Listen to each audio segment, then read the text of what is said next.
Hello dear students, good afternoon. बहुत बहुत स्वागत है आप सभी का आज की क्लास में। गुड आफ्टरनून बेटा, गुड आफ्टरनून। कुछ बच्चे गुड इवनिंग कर रहे हैं तो गुड इवनिंग, गुड आफ्टरनून। चलिए जल्दी से जुड़ जाइए, फिर हम आगे के जो भी रिवीजन के चैप्टर्स बचे जीके के उनको कंटिन्यू करेंगे। तो जनरल साइंस के अंतर्गत हमने 6 चैप्टर लगभग कंप्लीट कर लिए थे, है ना। 5 चैप्टर हो गया। अब नेक्स्ट चैप्टर की बारी, बिल्कुल नया चैप्टर अब स्टार्ट होने वाला। रेडी हो जाइए जल्दी से, नया चैप्टर आप सभी का स्टार्ट होने वाला। एक बार मुझे बताइए, सभी को वॉइस तो क्लियर है ना? सभी बच्चों को वॉइस क्लियर है या नहीं? वॉइस क्लियर है? हाँ, वेरी गुड। वॉइस क्लियर है ना? Very good, very good. Voice clear है, बिल्कुल। Yes, screen clear, voice clear. चलिए फिर स्टार्ट करेंगे। हमारे चैप्टर का नाम है एनवायरमेंट, यानी कि पर्यावरण। पर्यावरण किसे कहते हैं? पर्यावरण से रिलेटेड जितनी भी चीजें हैं हम कवर करने वाले। मतलब समझिए एनवायरमेंट क्या है। एनवायरमेंट पॉल्यूशन के बारे में पढ़ेंगे। इसके बाद उसके घटक कौन कौन से होते हैं एनवायरमेंट के। इसके बाद हम रिसोर्सेज के बारे में देखेंगे, सॉइल के बारे में देखेंगे, जितने भी प्रकार के पॉल्यूशन होते हैं उनको देखेंगे। साथ में हम देखेंगे जो नेचुरल डिजास्टर वगैरह होते हैं ना, है ना, उनको कि अचानक से प्राकृतिक आपदा आ गई, उनके बारे में हम पढ़ने वाले। नेचुरल क्लामिटीज बोल लीजिए या फिर नेचुरल डिजास्टर जो होते हैं उनको हम कवर करते हुए आगे आगे बढ़ेंगे। और बाकी प्रैक्टिस सीट्स वगैरह मैंने अपलोड कर दी बेटा, सभी को मिल गई। अभी कुछ चैप्टर्स की प्रैक्टिस सीट मैंने अपलोड कर दी है। धीरे धीरे आज शाम तक या कल मॉर्निंग तक सारी प्रैक्टिस सीट अपलोड कर दूंगा। जितने भी चैप्टर के टेस्ट है जीके से रिलेटेड मैंने सारे अपलोड कर लिए हैं, देख लीजिएगा, है ना। क्रैश कोर्स ओपन कीजिएगा, उसमें आपको जीके का फोल्डर होगा, उसके अंदर जाएंगे तो आपको टेस्ट और प्रैक्टिस सीट दोनों मिलेगा। सभी ने देख लिया? एडमिट कार्ड बेटा जब भी आएगा बताया जाएगा, उसको लेकर निश्चिंत रहें। ठीक है, आने ही वाला है, समझ लीजिए। अब देखिए पर्यावरण। पर्यावरण क्या है बेटा? पर्यावरण है हमारे चारों तरफ के जो जो आवरण है। ठीक है, हमारे चारों तरफ की जो सारी चीजें वो सभी क्या है? पर्यावरण है, पर्यावरण का हिस्सा है, उसे हम कहते हैं पर्यावरण, यानी एनवायरमेंट। सारी चीजें समझिए पर्यावरण का हिस्सा है। आप यहां पे ये पेन, कुर्सी, टेबल, मैं, जितने आप सभी, जितने पेड़ पौधे, सूर्य, सब कुछ क्या है? आपका पर्यावरण का हिस्सा है, एनवायरमेंट। ठीक है, उसमें एनवायरमेंट में कुछ होंगे बायोटिक, कुछ नॉन बायोटिक, है ना। कुछ जैविक होंगे, कुछ अजैविक होंगे, कुछ नेचुरल होंगे, कुछ आर्टिफिशियल होंगे। तो सारी चीजों को हम देखते हुए चलेंगे। चलिए, यही है, देखिए एनवायरमेंट, पर्यावरण क्या है। पर्यावरण के क्या क्या घटक है, क्या क्या कारक हैं, जरा देखें। तो कुछ देखिए आप, नेचुरल है, मतलब कि एयर है, ठीक है, सन है, यहाँ पे सब कुछ देखिए जो नेचुरल है। लिविंग थिंग्स है, मतलब जो बायोस्फीयर है, जीव मंडल है, जहां हम रहते हैं, जितनी क्रियाएं कर रहे हैं, पेड़ पौधे, एयर, सारी चीजें क्या है? पर्यावरण का हिस्सा है ना। पर्यावरण शब्द का अर्थ क्या है? हमारे चारों तरफ का वातावरण, आवरण। ठीक है, the word environment means the environment और surrounding around us in which we live. मतलब जब हम रहते हैं जहां, उसके चारों ओर का जो आवरण है, जो घेरा है, उसे हम कहते हैं। जो सारी चीजें जो घटित हो रही हैं, जो इंसान है, पेड़ पौधे हैं, सड़क है, सब पर्यावरण का हिस्सा है। ठीक है, रेलगाड़ी, रेलगाड़ी का ट्रैक हो गया, रोड बने हुए, सब कुछ पर्यावरण का हिस्सा है, जो एक दूसरे के लिए आपस में सहयोगी होते हैं, है ना। कुछ किसी ना किसी प्रकार से मदद करते हैं। जैसे रेल की पटरियां हैं, हमारी मदद तो कर रही है ना। अगर रेल की पटरियां नहीं होंगी तो रेल नहीं चलेगी, हम बैठ के अपने फैमिली के यहाँ घूमने नहीं जा सकते। बस यही है ना। तो ये समझ लिया हमने। मतलब यहाँ पे देखिए, उसमें कंपोनेंट में नेचुरल भी आएंगे, कुछ प्राकृतिक, कुछ ह्यूमन मेड, आर्टिफिशियल आएंगे। जो ह्यूमन होते हैं बेटा, वो खुद पर्यावरण का हिस्सा है ना। क्योंकि ह्यूमन के बिना पर्यावरण का नहीं। जैसे उनका दिमाग लगेगा, दिमाग लगाएंगे कि किस तरीके से हम पौधों की ग्रोथ को और बढ़ा सकते हैं, किस हिसाब से हम खेती कर सकते हैं, किस हिसाब से हम क्या है अपने पर्यावरण को स्वच्छ रख सकते हैं। तो ये क्या है? इंसान खुद एक पर्यावरण का हिस्सा है। अब देखिए कंपोनेंट ऑफ नेचुरल एनवायरनमेंट, इसके घटक देख ले हम कि नेचुरल एनवायरनमेंट यानी कि प्राकृतिक पर्यावरण की बात हो रही है। अब प्राकृतिक पर्यावरण के कौन कौन से हिस्से हैं, घटक है? तो बायोटिक यानी जैविक, पर्यावरण का वो हिस्सा है। मतलब ये नेचुरल है ना, नेचुरल मतलब प्राकृतिक, जो हमको नेचर से प्राप्त हुआ। इसको मैन मेड या ह्यूमन, है ना, मतलब आर्टिफिशियल नहीं है। पर्यावरण का वह हिस्सा जिसमें सभी जीवित प्राणी आते हैं, है ना, मतलब जितने भी लिविंग बिंग, नॉन लिविंग नहीं, लिविंग। जैसे कि प्रोड्यूसर। अब प्रोड्यूसर मतलब कि क्या? मतलब जो भोजन, अपना भोजन बनाने के लिए किसी पे उत्पादक, जो अपना भोजन स्वयं बनाते हैं, उत्पादन करते हैं। ठीक है, हमारे जैसा नहीं, हम क्या कंज्यूमर हैं, जो अपने भोजन के लिए दूसरों पर डिपेंड करते हैं, है ना। हम तो पेड़ पौधों पर, जंतुओं पर डिपेंडेंट है ना। तो देखिए कंज्यूमर में कौन हो गए? इंसान, मनुष्य, जानवर, इसके बाद देखिए, अब इसी में हमने देखा कि कंज्यूमर उपभोक्ता, तो जैसे जो शाकाहारी भोजन करता है, जो शाकाहारी मतलब पेड़ पत्तियां, ठीक है, जो मतलब शाकाहार, जो मांस मछली ये सब नहीं खाता, वो कौन है? हार्बीवोरस यानी शाकाहारी। ठीक है, कुछ होते हैं मांसाहारी, जो मांस का सेवन करते हैं, जानवरों को, ठीक है, जंतुओं को खाते हैं। इसके सर्वाहारी, जो हार्बीवोरस भी होते हैं और कार्निवोरस भी होते हैं, जो सभी को खाते हैं, ठीक है, जीव जंतु भी और जो प्लांट्स एनिमल सबको, उन्हें हम कहते हैं सर्वाहारी ऑमनिवोरस। पता है ना?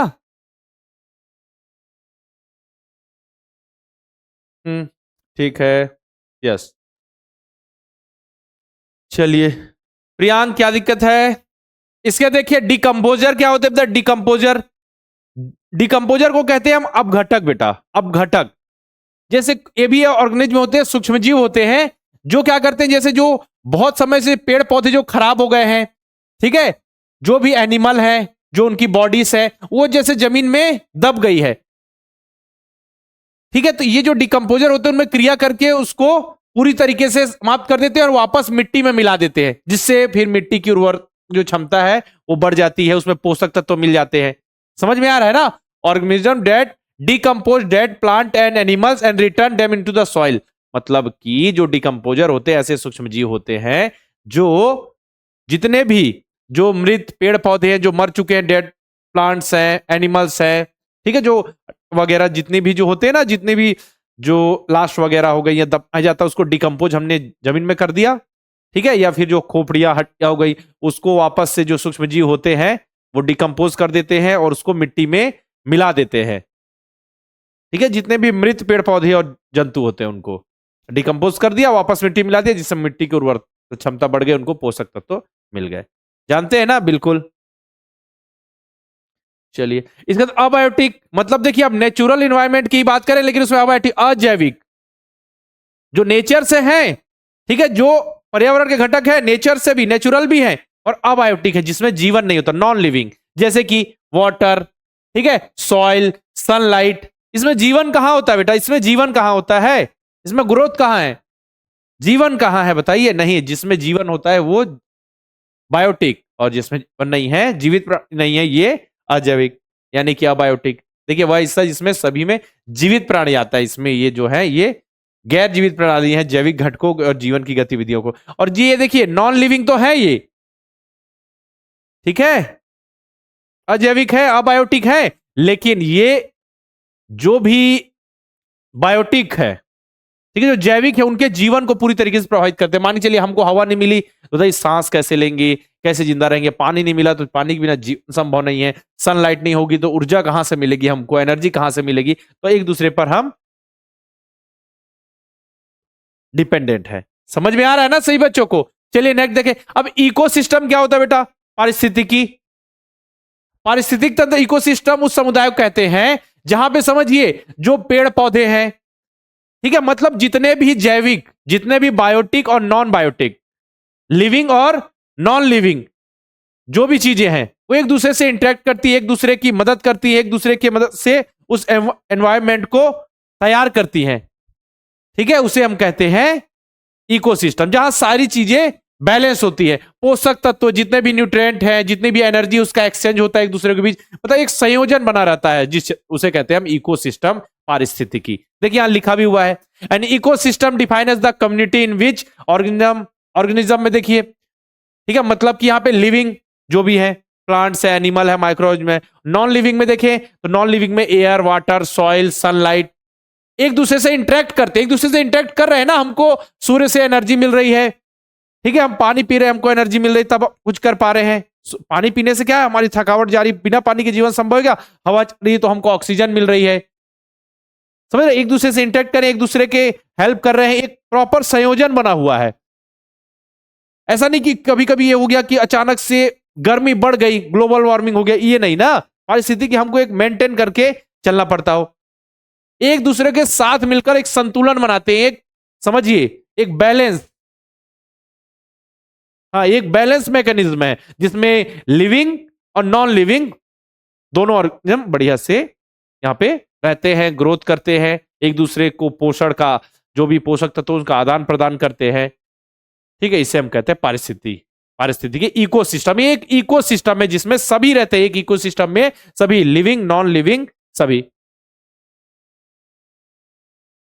हाँ ऋतिक, बिल्कुल आप सभी के लिए भी बस ये जल्दी से जो भी क्रैश कोर्स का जो भी चीजें हैं जितने भी बचे सब कुछ हम कंप्लीट कर दे, उसके बाद आपके लिए आएगी बस बिल्कुल 2-3 दिन में क्रैश कोर्स के जितनी भी चीजें वो कंप्लीट हो जाएंगे, फिर लगातार हम रिवाइज ही करेंगे, क्वेश्चन पेपर सॉल्व करेंगे, घबराइए मत।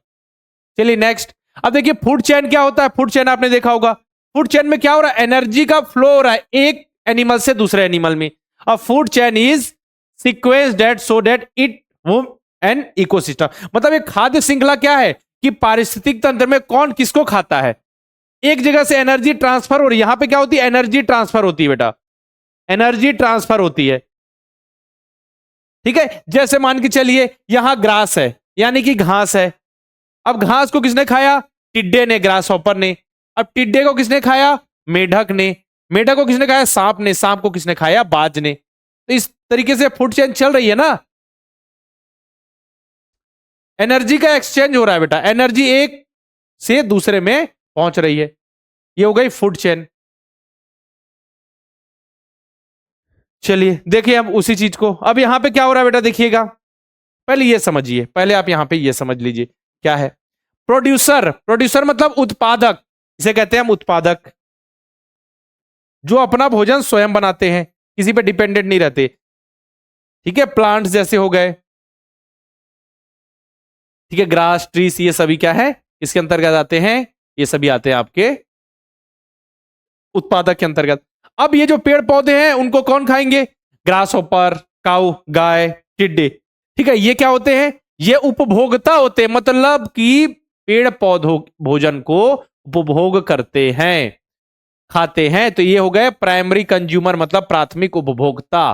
ठीक है, अब जो द्वितीयक उपभोक्ता होंगे वो क्या करेंगे, जो द्वितीयक उपभोक्ता होंगे वो होंगे बर्ड्स। ठीक है, बर्ड्स हो गए, फिशेस हो गए, वॉल्फ हो गए, मतलब अब जो ये जो ग्रास हॉपर्स वगैरह को हैं उनको बर्ड्स यानी चिड़िया, ठीक है, फिशेस मछली, और वोल्फ यानी लोमड़ी, ये सभी उनको खाएंगे, ये हो गए द्वितीय उपभोक्ता। अब जो टर्सरी कंज्यूमर होते हैं, तृतीयक उपभोक्ता होते हैं, ठीक है, जो टॉप कार्निवोर, ठीक है, ये क्या करते हैं, ये क्या करते हैं, जो तृतीयक उपभोक्ता होते हैं वो इनको खाते हैं, अब वो सब कुछ खाते हैं, मतलब देखिए इसको इसको इसको, ठीक है, जो ऊपर होंगे तो इंसान और लॉयन आ गए, इंसान लायन, वो इनको खाएंगे, ये इस लेवल को। ठीक है, ये सभी देखिए ये तो उत्पादन कर रहे हैं, प्रोड्यूसर हैं, जो प्राइमरी कंज्यूमर होंगे वो इसको खाएंगे, सेकेंडरी वाले इनको खाएंगे, जो टर्सरी कंज्यूमर तृतीयक उपभोक्ता होंगे वो इनको खाएंगे। ठीक है, वो पेड़ पौधे खाते हैं, जो इंसान हो गए, ठीक है, पेड़ पौधे जीव जंतु सभी को खाते हैं। समझ में आ रहा है ना।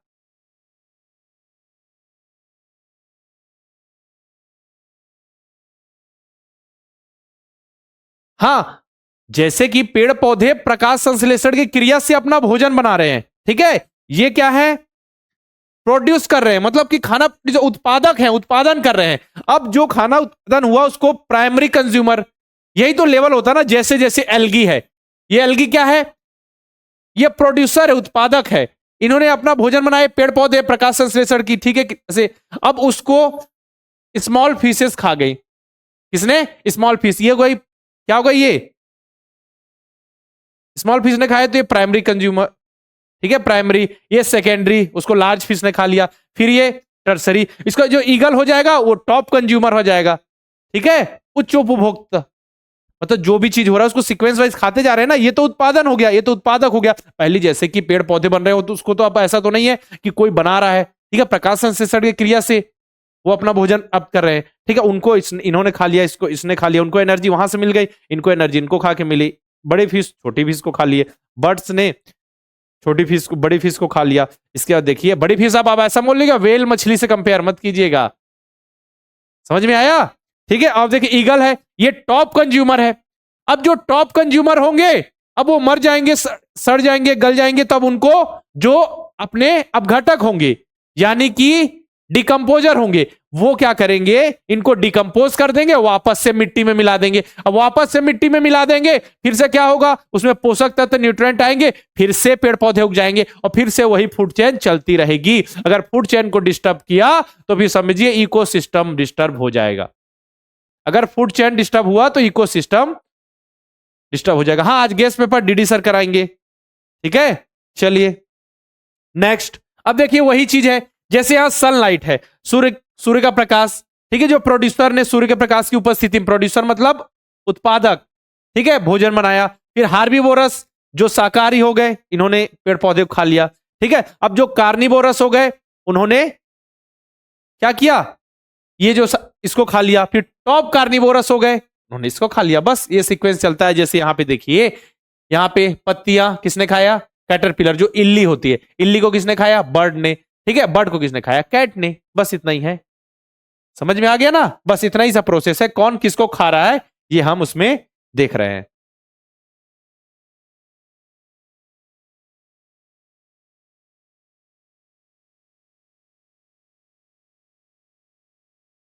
ठीक है, चलिए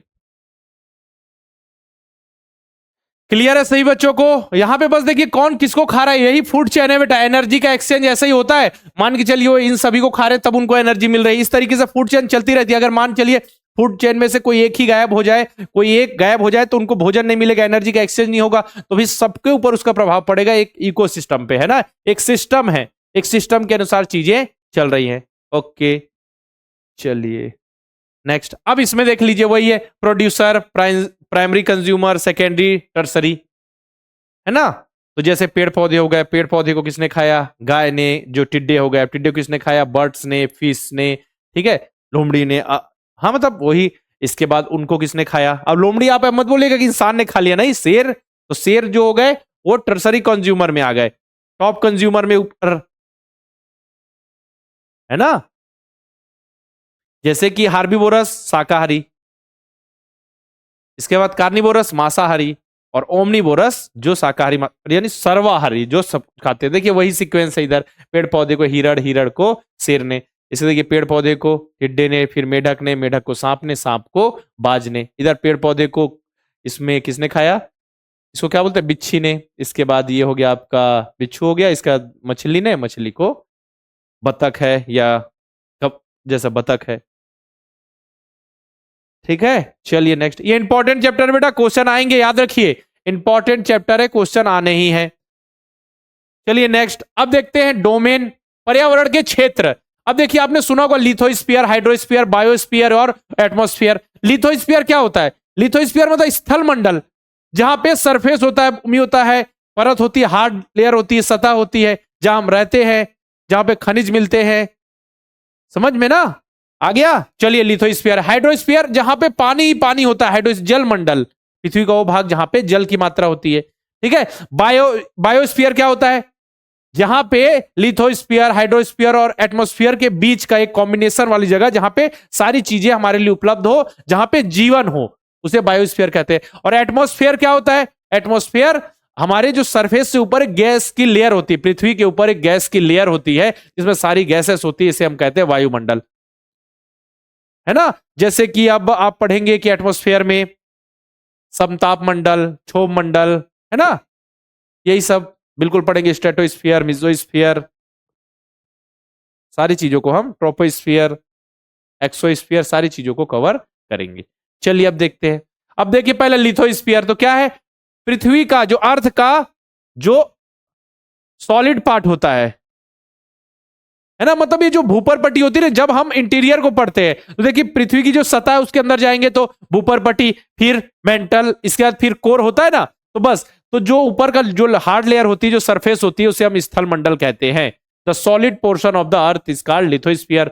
इसमें देखिए बहुत सारे रॉक्स होते हैं जो क्रस्ट, मतलब भूपर पट्टी की चट्टाने, मिट्टी की पतली परत, मिट्टी वगैरह, चट्टान, जहां चल रहे नॉर्मल जो सरफेस है वही, ठीक है, जहां क्या है, जीवों को जीवित रखते हैं। देखिए ऐसा।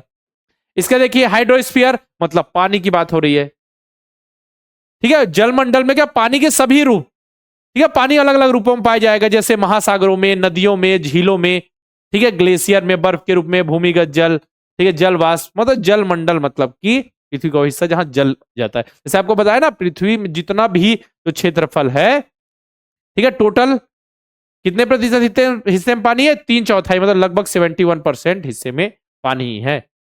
अब उसमें भी पानी कुछ ग्लेशियर में है, कुछ आपका आब में है, कुछ भूमिगत है, ठीक है, कुछ ग्राउंड वाटर है, बताया ना, कुछ ग्लेशियर्स में है, कुछ लेक में है, तो अलग अलग जाता है। अच्छा मुझे ये बताइए सभी, देखिए इसको देख लेते हैं फिर बताइएगा। फिर एटमॉस्फेयर देखें, तो एटमॉस्फेयर क्या है? Earth is surrounded by a layer of gas. मैंने जो बताया कि हमारा जो अर्थ है वो गैस के घेरे से घिरा हुआ है, ठीक है, गैस की एक परत से घिरा हुआ है, जिसे हम वायुमंडल कहते हैं। This thin blanket of air is integral and important set of the planet, मतलब कि यह हवा की यह पतली चादर इस ग्रह और उनका महत्वपूर्ण पहलू। मतलब ये जो एटमॉस्फेयर है, केवल आप ऐसा समझिए कि यहाँ पृथ्वी के आसपास है, अर्थ के। अब बाकी ग्रह का हमको नहीं पता, ये हमारे ग्रह की बात हो रही है, ठीक है। हवा की यह पतली चादर ग्रह का एक अभिन्न और महत्वपूर्ण पहलू है। सबका एटमॉस्फेयर होगा, सबका एटमॉस्फेयर अलग अलग होता है ना, तो हम अपने एटमॉस्फेयर की बात कर रहे हैं, किस हिसाब से रहे। ये जो एटमॉस्फेयर हमें सांस लेने में मदद करती है, क्योंकि इसमें गैसेस है, ठीक है, कि कौन सी गैस ज्यादा पाई जाती है एटमॉस्फेयर में, सब कुछ मैं बताऊंगा। और ये जो एटमॉस्फेयर होता है ना, उस सूर्य से आने वाली जो अल्ट्रावायलेट रे होती है ना, यानी पराबैंगनी किरणें, उनसे हमारी रक्षा भी करता है। कैसे करता है अभी मैं बताऊंगा, है ना। ओजोन लेयर होती है बीच में, ओजोन लेयर जो सन से अल्ट्रावायलेट रे आती है, पराबैंगनी किरणें उनको आने नहीं देते, बीच में ही रोक देता है ना। चलिए नेक्स्ट।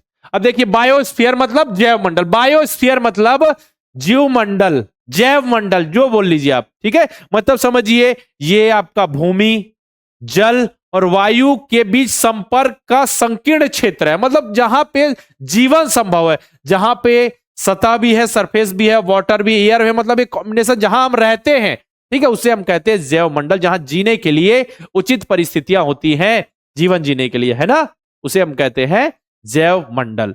जहां हम एक दूसरे से जुड़े हैं, सारी क्रियाएं कर रहे हैं, ठीक है, रहने के लिए हमारे लिए आवास है, पढ़ने के लिए चीजें हैं, पीने के लिए पानी है, ठीक है, सही से वातावरण है, एटमॉस्फेयर अच्छा है, ठीक है, मतलब कि गैस मिल रही है हमको, ऑक्सीजन वगैरह सब कुछ सही है, नॉर्मल, वो है जैव मंडल, ठीक है। हम रह रहे हैं मतलब जैव मंडल में हम रह रहे हैं। टेक्टोनिक प्लेट्स बताऊंगा बेटा, जिसके कारण जो आपके भूकंप वगैरह आते हैं, ये सब बताऊंगा आगे। अच्छा मुझे बताइए सभी बच्चों ने एक बार ये चेक कर लिया क्या कि जितने भी प्रैक्टिस सीट्स थी मैंने अपलोड कर दिए हैं, 5-6 प्रैक्टिस सीट अभी अपलोड की है, उसका पीडीएफ आप डाउनलोड कर सकते हैं। बाकी जैसी क्लास होगी उसके बाद बाकी मैं पीडीएफ अपलोड कर दूंगा, है ना। आज आयुष नहीं जुड़े हुए हैं क्या? आयुष्मान तो है, आयुष कुंडू, आप नहीं जुड़े हुए हैं क्या आज क्लास में?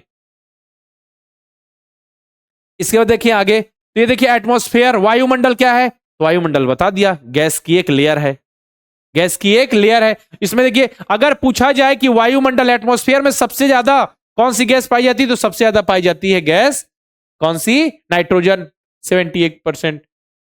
कितना? 78%। इसके बाद देखिए ऑक्सीजन 21% समथिंग, बाकी गैसेस ऑर्गन और बाकी कार्बन डाइऑक्साइड का परसेंट आप देख सकते हैं, है ना। अगर मैं आपसे पूछूं कि यूनिवर्स में यानी ब्रह्मांड में सबसे अधिक मात्रा में कौन सी गैस पाई जाती है, तो क्या आंसर देंगे? जल्दी से बताइए, जल्दी से बताइए। अगर मैं आपसे पूछूं कि ब्रह्मांड में सबसे अधिक मात्रा में कौन सी गैस पाई जाती है ब्रह्मांड में? Hydrogen, very good. अगर पूछा जाए यूनिवर्स में अधिक मात्रा में सबसे, हाँ, तो कौन सी? हाइड्रोजन। और अगर एटमॉस्फेयर में तो फिर नाइट्रोजन।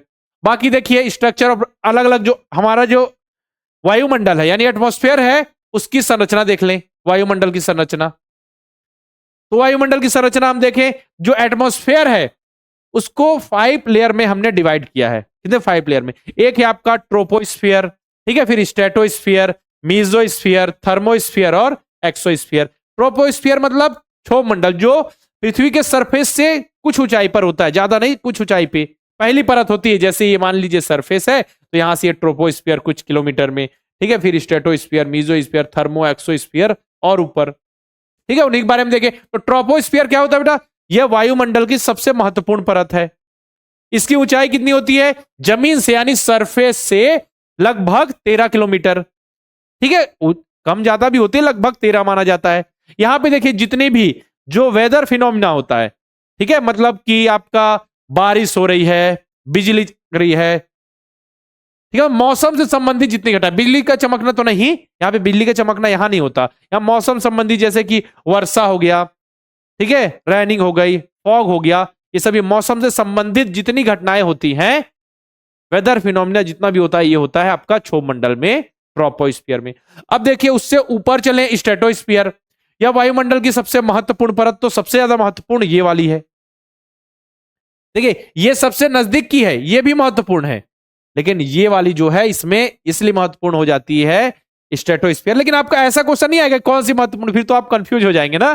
ठीक है, तो अगर आपसे पूछा जाए सबसे महत्वपूर्ण, तो जितने भी जो जो पराबैंगनी किरणें हैं वो इसी, पराबैंगनी किरणें जो आती है ना, उनको बचाने के लिए यहाँ पे ओजोन लेयर होती है, ओजोन लेयर पराबैंगनी किरणों को आने नहीं देता, ये सेकेंड लेयर है वायुमंडल की, एटमॉस्फेयर की।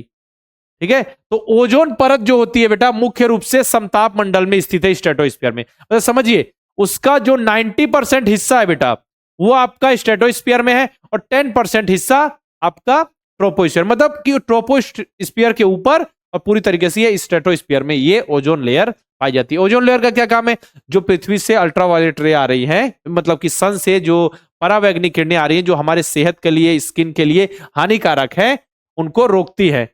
वरना अगर नहीं रोके तो फिर तो समझिए स्किन से रिलेटेड डिसीज हो जाएंगे, स्किन खराब हो जाएगी, बहुत सारी दिक्कतें आ जाएंगी, है ना। चलिए अब ये देख लें कि एक्सटेंड फ्रॉम, ये देखिए क्या हो, पृथ्वी की सतह से तो 13 किलोमीटर लगभग क्या हो गया आपका ट्रोपोस्फीयर, लेकिन इसको माना जाता है कि 6 से 20, मतलब कि 6 से 20 से लेकर 50 तक, मतलब कि 6 से 20 तक किसी भी बीच में हो सकता है, और उसकी अपर रेंज क्या है, 50 किलोमीटर तक लगभग होता है। इतने किलोमीटर से इतने किलोमीटर के बीच की जो लेयर है वो है स्ट्रेटोस्फीयर, है ना। अगर मैं आपसे पूछूं जो विमान वगैरह होते हैं, एरोप्लेन वगैरह होते हैं, उसको किस लेयर में उड़ाया जाता है, जल्दी से बताइए। विमान, एरोप्लेन, हवाई जहाज, इसको किस लेयर में उड़ाया जाता है, उसके लिए अनुकूल वातावरण किस लेयर में होता है, ट्रोपोस्फियर या फिर स्ट्रेटोस्फियर, जल्दी से बता दीजिए। स्ट्रेटोस्फियर बेटा, बहुत बढ़िया, क्योंकि यहां पे मौसम से संबंधित घटनाएं नहीं होती, मौसम से संबंधित वेदर फिनोमिना यहां नहीं होता, वेदर से संबंधित जो भी फिनोमिना होता है वो होता है ट्रोपोस्फियर में, और यहां नहीं होता। तो ये क्या है, अनुकूल वातावरण पैदा करता है, मतलब एकदम एग्जैक्ट भी ऐसा नहीं होता कि समताप मंडल में ही उड़ाया जाता है, ऐसा होता है क्षोभ मंडल के ऊपर और समताप मंडल के ज्यादातर भाग को समताप मंडल के वो किया जाता है ना, कि समताप मंडल ही माना जाता है, जबकि जो विमान वगैरह होता है उसको क्षोभ मंडल के ऊपर और समताप मंडल के निचले भाग में उड़ाया जाता है। तो कुल मिलाकर अगर आपसे क्वेश्चन पूछा जाए कि विमान, एरोप्लेन, हवाई जहाज ये सभी को उड़ाने के लिए कौन से लेयर में उड़ाया जाता है, तो फिर सिंपल सा स्ट्रेटोस्फीयर, समताप मंडल, ट्रोपो नहीं बेटा, स्ट्रेटोस्फीयर, समताप मंडल आंसर होगा, है ना। चलिए नेक्स्ट देखिए मीजोस्फीयर यानी मध्य मंडल, ये देखिए 50 से 85 किलोमीटर तक, जैसे ये अर्थ है, अर्थ सरफेस से जैसे ऊपर ऊपर हम जा रहे हैं, 50 से 85 किलोमीटर तक मीजोस्फीयर है। ये क्या है, meteoroids burn up this layer in entering from the space, मतलब अंतरिक्ष से प्रवेश करने वाले उल्का पिंड इसी परत में जलकर नष्ट हो जाते हैं। तो मीजोस्फीयर में जो भी अंतरिक्ष से जो भी चीजें आ रही हैं, ठीक है, जो भी उल्का पिंड आ रहे हैं वो जलकर नष्ट हो जाते हैं, है ना। उल्का पिंड किसे कहते हैं, आपके मन में सवाल आएगा, एस्ट्रॉइड क्या होते हैं बेटा, जो मंगल और बृहस्पति, मार्स और जुपिटर की क्लास कक्षा के बीच, है ना, जो ग्रह प्लेनेट के बीच जो पत्थर होते हैं ना, जो घूमते रहते हैं, पत्थरों के टुकड़े होते हैं, उन्हें हम कहते हैं क्षुद्र ग्रह, ठीक है, जिसे एस्ट्रॉइड कहते हैं। और आपको अगर मैं बताऊं मेटियोर्स क्या होते हैं, जो उल्का, जिसे हम कहते हैं उल्का, जैसे आपको देखा होगा कभी टूटता हुआ तारा बोला जाता है, अचानक से कुछ पत्थर जैसा कुछ आ रहा हो, अचानक से वो जल के वही रास्ते में ही जल के नष्ट हो जाता है, उसे कहते हैं हम क्या, उसे कहते हैं हम क्या कहते हैं, जरा बताइए, उसे कहते हैं मेटोर्स यानी कि उल्का, जिसे टूटता हुआ तारा भी कहते हैं। और जैसे ही वो टूटता हुआ तारा मान के चलिए बीच में डिस्ट्रॉय नहीं हुआ, जला नहीं, और सरफेस पे आके गिर गया, उसे कहते हैं मेट्रॉइड यानी कि उल्का पिंड, उसे कहते हैं उल्का पिंड।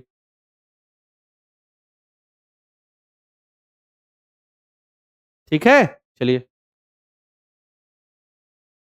क्लियर है, चलिए बहुत बढ़िया।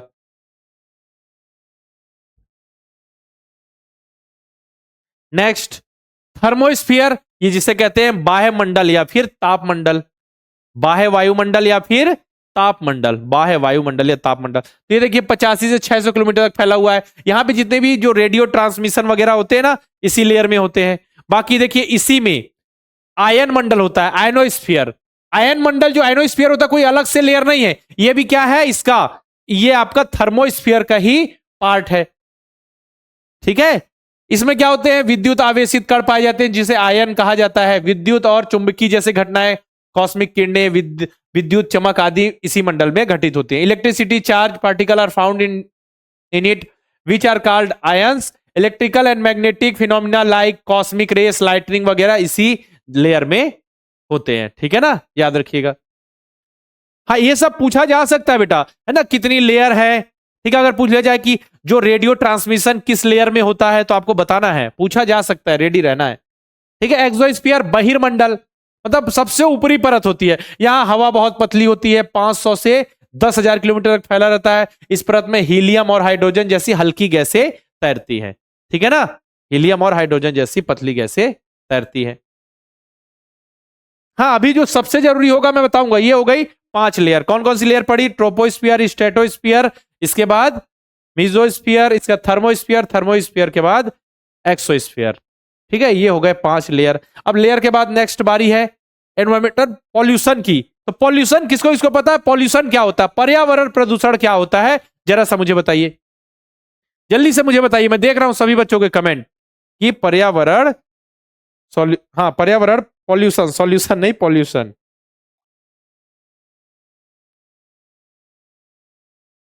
जल्दी बताइए।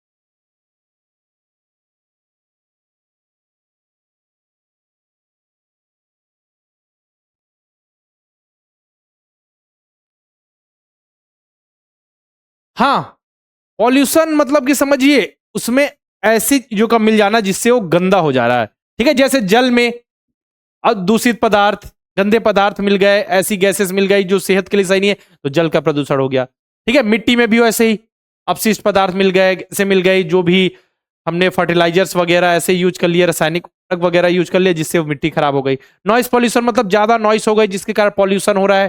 ठीक है, तो नॉइस पॉल्यूशन हो गया। एयर पॉल्यूशन, एयर में, गैस में।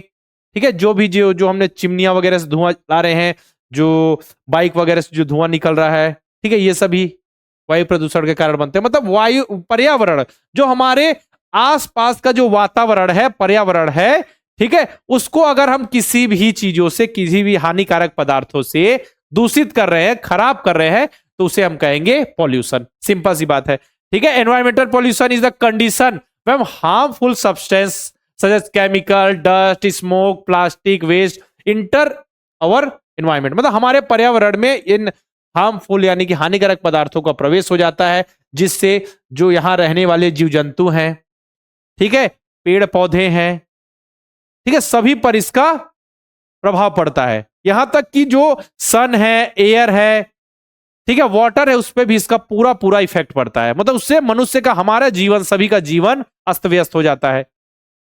इसे हम कहते हैं पॉल्यूशन। अब पॉल्यूशन देखिए अलग अलग प्रकार के हैं। यहां पे देखिए वायु प्रदूषण, जल प्रदूषण, मृदा प्रदूषण, ध्वनि प्रदूषण। ठीक है, तो वायु प्रदूषण किसे कहते हैं, जब वायुमंडल में हानिकारक गैसें, when harmful gases, dust, smoke, other chemicals, element are mixed into atmosphere. Atmosphere में बहुत सारी गैसेस हैं, आपको पता है ना। अब उन गैसों में ये जो हानिकारक सब्सटेंस मिल जाएंगे, अब उसी जो भी गैस है उसको हम करेंगे। ठीक है, अगर हमारे वायुमंडल में गैसेस है तो हमारे शरीर को किसी ना किसी रूप में तो करेंगे। हवा जो आएगी, हवा को हम तो लेंगे, हवा हमारे लिए जरूरी है। अब वो हवा की गुणवत्ता जो होगी, क्वालिटी कम हो जाएगी, क्योंकि उसमें पॉल्यूशन हो गया, तो फिर सेहत के लिए हानिकारक है। जितने भी फेफड़े से संबंधित होता है, लंग्स से रिलेटेड, सांस से संबंधित बीमारियां, ये सभी ये सभी वायु प्रदूषण, एयर पॉल्यूशन के कारण ही होता है। अब ज्यादा देखिए, अब ये हुआ कि एयर पॉल्यूशन ज्यादा हो गया, इसमें ज्यादातर बेकार जो खराब गैसें होती है, हानिकारक गैसें, धूल सब मिल गए तो फिर क्या होगा, ग्लोबल वार्मिंग। अचानक से पृथ्वी गर्म हो जाएगी, जो नॉर्मल तापमान उससे तापमान लगातार बढ़ने लगेगा, ये भी नुकसान, जिससे सभी जीव जंतु, पेड़ पौधे, पक्षियां धीरे धीरे मरने लगेंगे। जितने भी जो तालाब हैं, ठीक है, समुद्र हैं, बड़ी बड़ी नदियां, सब सूखने लगेगी। इससे हमारा पर्यावरण, जो हमारा इकोसिस्टम है, वो डिस्टर्ब होगा ना, क्योंकि इकोसिस्टम में लिविंग नॉन लिविंग सभी हैं, एक दूसरे से पारस्परिक क्रिया करके वो जीवन को चला रहे, आगे बढ़ रहे। मतलब समझिए, पेड़ पौधे भी उतना ही जरूरी है। ऐसा नहीं कि आप जितने भी पेड़ पौधे हैं सबको खत्म कर दें और आप जिंदा रह सकते, नहीं, फिर कैसे जिएंगे, ऑक्सीजन कहां से आएगी? धीरे धीरे करके सबका जीवन, जो आप अभी 70-80 साल जीते हैं, वो आपकी जीवन हो जाएगी 50 साल केवल, है ना। इसीलिए बोला जाता है ज्यादा से ज्यादा आप सभी को वृक्षारोपण करना है, पेड़ पौधे लगाइए, प्लांटेशन कीजिए, है ना। अच्छा, ये बताइए मुझे कि विश्व पर्यावरण दिवस, वर्ल्ड एनवायरमेंट डे कब मनाया जाता है? जल्दी से बोलिए।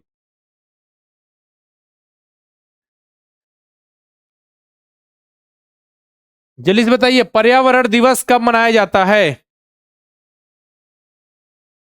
5 जून, बहुत बढ़िया। कब मनाया जाता है? 5 जून, याद रखिएगा।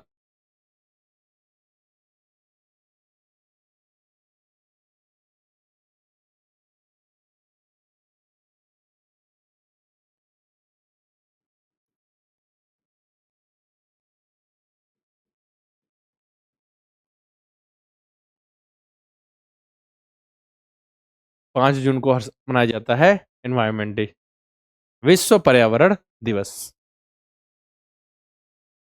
देखा होगा ना, बड़ी बड़ी फैक्ट्रियां हैं, वहां से गैसेस निकल रही है आसपास। आपने फैक्ट्री किन किन बच्चों ने देखा है? ठीक है, उसमें से धुआं निकल रहा है, कारखानों से चिमनियों से निकलने वाले धुआं है, गैसेस है, कोयले जल रहे हैं, ठीक है, तो उससे वायु का प्रदूषण हो रहा है। अब देखिए नेक्स्ट, वाटर पोल्यूशन। तो वाटर, ये तो बता ही चुका हूं, वाटर पोल्यूशन मतलब जितने भी नदियां, नाले, घर के आसपास नहीं है, उसमें हम जितने भी अपशिष्ट पदार्थ हैं उनको डाल रहे हैं, ठीक है, तो उसके उसी के कारण तो जितने भी जो मानव गतिविधि है, जो ह्यूमन एक्टिविटी के वजह से ज्यादातर चीजें जो पॉल्यूट होती हैं, ठीक है, जिन पॉल्यूशन होता है मानव एक्टिविटी वजह से ज्यादा होता है। फैक्ट्रियों से जो अपशिष्ट पदार्थ निकल रहा है, जो वेस्ट निकल रहा है, उसको डायरेक्ट हम नाली में बहा दे रहे हैं। जो बड़ी बड़ी जो ये है, जिससे जो गंदे पानी बहते हैं, ले अचानक भूकंप आया, फट गए, पूरे जो गंदा पानी है आसपास के क्षेत्रों में चला गया, जिससे आपका क्या हो गया, वाटर पॉल्यूट हो गया। जिससे आप देखिए, आप वाटर पॉल्यूशन हो गया तो उससे बहुत सारी बीमारियां होंगी, है ना। जब हमारा वाटर कॉन्टेनेटेड हो जाएगा, दूषित हो जाएगा, तो उससे बहुत सारी बीमारियां होती है। तो अगर खराब पानी से बहुत सारी बीमारियों के बारे में आपको बता चुका हूं। हाँ, अपने जन्मदिन पर एक पेड़ लगाइए जरूर। अभी मैं सभी बच्चों को बोलता हूं कि अपना जन्मदिन, जब भी आपका जन्मदिन हो, एक पेड़ जरूर लगाइए, ठीक है, एक लगाइए, बिल्कुल प्लांटेशन कीजिए, बिल्कुल एक एक करके ऐसे सभी जुड़ते चलेंगे। देखिए, सॉइल पॉल्यूशन मतलब क्या हुआ, अब इतने सारे हम केमिकल्स यूज कर रहे हैं, इतनी सारी हम जो भी धातु है, मेटल है, प्लास्टिक है, सभी सरफेस जो सतह है वहां पे गई, तो मिट्टी से प्रदूषित हो रही है। अपशिष्ट पदार्थों को हम डायरेक्ट कहीं भी फेंक दे रहे हैं, तो मिट्टी की गुणवत्ता पर, मिट्टी की क्वालिटी पर इसका असर पड़ रहा है, ठीक है। उसकी जो फर्टिलिटी रेट है, उर्वरता है, वो कम होती जा रही है, और जितना उसमें उत्पादन हो चाहिए मिट्टी में, वो नहीं हो पा रहा है, ठीक है। अब उसी मिट्टी से जो फसल उगेगी उसको हम खाएंगे, तो फिर तो तबीयत तो खराब होगी ही, समझ रहे हैं ना। तो हम क्या करते हैं आजकल, खेती में ज्यादा से ज्यादा कीटनाशकों का यूज कर रहे हैं, ठीक है, फर्टिलाइजर्स का यूज कर रहे हैं, पेस्टिसाइड का यूज कर रहे हैं, जो जो सॉइल पॉल्यूशन है उसका मेन कारण है। अब देखिएगा, इससे क्या होगा, ज्यादा से ज्यादा आप ये सब यूज करेंगे तो जहां पे फसल अच्छी उग रही है वो भी उगना बंद हो जाएगी, फसल में निगेटिव इंपैक्ट पड़ेगा, जिससे, क्योंकि ये मृदा पॉल्यूशन हो गया। मृदा प्रदूषण मतलब कि सॉइल पॉल्यूशन। सॉइल ही तो है जिसमें जितनी भी जो फसल उग रही है, जो हम खा रहे हैं, गेहूं, चावल, है ना। तो आप देखिए, आपके मन में आता होगा, सर अब खेती क्या ही करना। अगर आप खेती करना, समझिए, सब लोग खेती करना बंद कर दे तो अनाज का उत्पादन कहां से होगा, बताइए, खाएंगे क्या आप सभी? अगर सब यही सोचने लगे कि हमको खेती नहीं करनी, ठीक है, देखिएगा, जो बहुत बड़ी मात्रा में अभी भी इंडिया में खेती की जाती है हर जगह ना, तो देखिए आप जो खा रहे हैं, जो समझिए पर्यावरण को एक मेंटेन बनाए रखा गया है, ये सभी जो फसल हो गई, पेड़ पौधे हो गए, जंगल हो गए, फॉरेस्ट है, ये सभी चीजें हमारे पर्यावरण को संतुलित रखने में बहुत ज्यादा मदद करती हैं। सर कल आज बेटा, कल मेरी तबीयत खराब थी मॉर्निंग में, है ना, इसलिए। हाँ, कल मॉर्निंग में तबीयत खराब थी, इस कारण मैंने क्लास नहीं ली थी। देखिए, नॉइस पॉल्यूशन, एक सीमा होती है ना, कान में कुछ भी साउंड सुनने की। अब उससे ज्यादा ध्वनि सुना दिया जाए तो फिर नॉइस पॉल्यूशन होगा, वो भी एक पॉल्यूशन है बेटा, है ना। जितनी हमारी सीमा उससे ज्यादा तो हमारे कानों पर, स्वास्थ्य पर बहुत ही बुरा असर पड़ेगा। इसे हम कहते हैं नॉइस पॉल्यूशन, ध्वनि प्रदूषण ना। जैसे लाउड स्पीकर जो अलग से बहुत तेजों से अनाउंसमेंट वगैरह हो गया, ठीक है, गाड़ियों के जो हॉर्न हो गए, ये नॉइस पॉल्यूशन के कारण हैं, जिससे हमारी जो कान की सुनने की क्षमता उस पर प्रभाव पड़ता है। आपको बता दिया मैंने, जो ध्वनि की तीव्रता हो गई, ये ध्वनि के स्तर को, ठीक है, decibel is the unit of measuring the intensity of level of sound और यूजुअली एब्रीविएट एज डीवी, और इसको हम संक्षिप्त में डीबी कहते हैं, डेसिबल। डेसिबल क्या है? ध्वनि की तीव्रता, यानी कि intensity of level of sound को मेजर करने के लिए हम किसका यूज करते हैं? डेसिबल का। और बताया हूं मैं, सामान्य मानव नॉर्मल ह्यूमन हियरिंग कैपेसिटी कितनी है? 20 हर्ट्ज टू 20,000 हर्ट्ज। ये तो पता है ना, 20,000 हर्ट्ज मतलब 20 किलो हर्ट्ज भी कहते हैं, 20 हर्ट्ज टू 20,000 हर्ट्ज। और अगर हम बात करें किसमें? डीबी में, तो नॉर्मल एक लिमिट होती है कि सुनने की क्षमता, तो हम 120 डीबी से 130 तक सुन सकते हैं, लेकिन कान को अच्छी लगे, जो कान को प्रिय हो, जो नॉर्मल हो, ठीक है, सहने की क्षमता वो होती है लगभग 60-70। ऐसा नहीं बोल रहा हूं, लास्ट लिमिट हो गई सहने की क्षमता, और जो कानों के लिए उपयुक्त है वो 60 से 70 डीबी डेसिबल। और लिमिट बोला जाए तो 0 से 120-30 तक सहने की क्षमता होती है, उससे ऊपर नहीं सह पाएंगे, उससे नीचे फिर हाँ ठीक है 70 to 80 लगभग। बाकी अगर बोला जाए आपकी कैपेसिटी, तो फिर तो 0 से 120-130 तक क्षमता होती है, लेकिन वो नॉर्मल नहीं होता। हाँ, ठीक है ना। चलिए अब देखिए, पर्यावरण प्रदूषण है, मतलब कि एनवायरमेंटल पॉल्यूशन, उसका क्या क्या कारण है? देखिए, इंडस्ट्रियल एक्टिविटी, मतलब जो इंडस्ट्री में, कारखाने से जो चिमनियां हैं, जो भी गैसेस हैं, अपशिष्ट पदार्थ है, वो सबसे बड़ा कारण है। जनसंख्या की वृद्धि हो रही है, अब जनसंख्या की वृद्धि हो रही है तो उनकी आवश्यकताएं बढ़ रही है, आवश्यकता बढ़ रही है तो पर्यावरण को नुकसान पहुंचा रहे हो, ठीक है। देखिए, अब खेती में क्या कर रहे हैं? केमिकल का हम यूज कर रहे हैं एग्रीकल्चर प्रोसेस में, वाहन से धुआं निकल रहा है, वेहिकुलर एमिशन हो गया, ठीक है। वो वृक्षों की हम लगातार कटाई कर रहे हैं, डिफोरेस्टेशन, ये बहुत बड़ा कारण है पॉल्यूशन का। अर्बनाइजेशन हो रहा है, तो जितने भी छोटी छोटी बस्तियां हैं, गांव, शहर, जंगल आदि को सबको हटाकर शहर बसाया जा रहा है, तो वहां का पर्यावरण डिस्टर्ब हो जा रहा है, ठीक है। तो ये पर्यावरण प्रदूषण, पॉल्यूशन हो गया, ठीक है। प्राकृतिक आपदा, मतलब अचानक से भूकंप आ गया, सुनामी आ गई, तो वहां पे असर पड़ जाता है, ठीक है। सारी चीजें एक जगह से दूसरी जगह चल जाए, पॉल्यूट हो जाएगा। या भूकंप आ गया तो वहां पे जो नालियों से जो पाइप जाते हैं, जिसमें जो गंदा पानी बहता है, वो फट जाएगा, और जितने भी गंदे पानी है वो एक जगह से दूसरी जगह घर में चले जाएंगे, तो इससे पॉल्यूशन होता है, ठीक है। घरेलू कचरा, जो इंसान होते हैं अपने घर का कचरा ही सही जगह में नहीं देते, सही जगह में नहीं फेंकते, कहीं भी फेंक देते हैं। आप सभी भी ऐसा करते हैं क्या? जल्दी से बताइए, आप सभी भी ऐसा करते हैं क्या? जल्दी से मुझे बताइए, आप सभी थोड़ी ऐसा करते हैं? बिल्कुल ऐसा नहीं करना बेटा, है ना।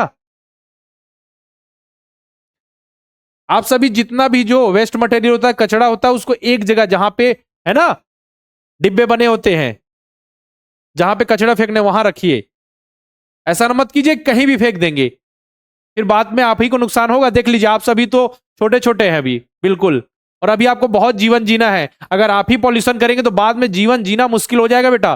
ग्लोबल वार्मिंग हो जाएगी, इतनी गर्मी हो जाएगी, ठीक है, मौसम ही चेंज नहीं होगा, समझिए। अभी तो जैसे मौसम अच्छे से चल रहा है ना, गर्मी, बरसात, ठंड, इस हिसाब से सीक्वेंस में चीजें चल रही हैं। कभी कभी क्या होता है, पर्यावरण प्रदूषण हो गया, ग्लोबल वार्मिंग हो गई, हीट इतनी ज्यादा हो गई, ठीक है, वायु, हमारे जितने भी जो महासागर में जल सूखने लगे, पानी की अचानक से कमी हो जाए, तो बताइए कैसे जीवन जी होगा आपका। इसीलिए आप सभी को मेंटेन रखना है, पेड़ पौधे को नहीं काटना है, ध्यान रखना है, ज्यादा से ज्यादा अपने बर्थडे पे जरूर एक पौधा जरूर लगाइए, ठीक है ना। समझ में आ गया? चलिए, इसका सॉइल देखें, तो देखिए सॉइल क्या होती है बताइए? मृदा किसे कहते हैं? मिट्टी। तो पृथ्वी के सतह पर जो दानेदार पदार्थ पाए जाते हैं, ठीक है, जो सरफेस है, सरफेस के ऊपर में जो लेयर हमको दिखती है, उसे हम मिट्टी कहते हैं, ठीक है, जिसमें जो भी मिनरल्स हो गए, ठीक है, जो चट्टान के छोटे छोटे टुकड़े हो गए, और जो भी आपके ऑर्गेनिक मैटर से सब पाए जाते हैं, ठीक है। जो सरफेस होता है उसमें जो मिट्टी नहीं है, ठीक है, जो दानेदार पदार्थ पाए जाते हैं, उसे हम कहते हैं मिट्टी। हाँ, गार्बेज व्हीकल, जो कचरा वाला, जो कूड़े वाली गाड़ी आती है, उसमें डालिए, बिल्कुल। हाँ, जला के, ठीक है, रिसाइकल कर सकते हैं, बहुत सारे मेथड से बेटा, मतलब ऐसा कीजिए जिससे पर्यावरण को नुकसान ना हो। यही है मिट्टी। क्या है? पृथ्वी के सतह पे जो दानेदार पदार्थ पाए जाते हैं, उसे हम कहते हैं मिट्टी। अब जो मिट्टी अलग अलग प्रकार की होती है, जैसे कि एल्यूवियस, क्या है? Alluvial soil, black soil, red soil, laterite soil, arid soil, ठीक है, सलाइन सॉइल हो गई आपकी, पेटी सॉइल और फॉरेस्ट सॉइल। ठीक है, अभी देखते हैं इसके बारे में थोड़ा। अच्छा, यहां से नंबरिंग देखिए चेंज हो गई, यहाँ पे फोर्थ ये आ जाएगा, फिफ्थ, सिक्स, सेवंथ और एट।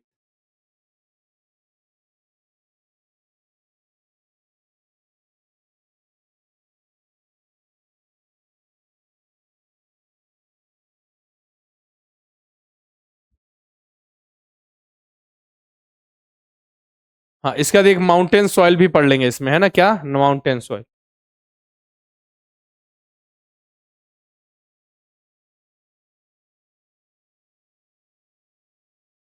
चलिए माउंटेन सॉइल भी पढ़ लेंगे इसमें।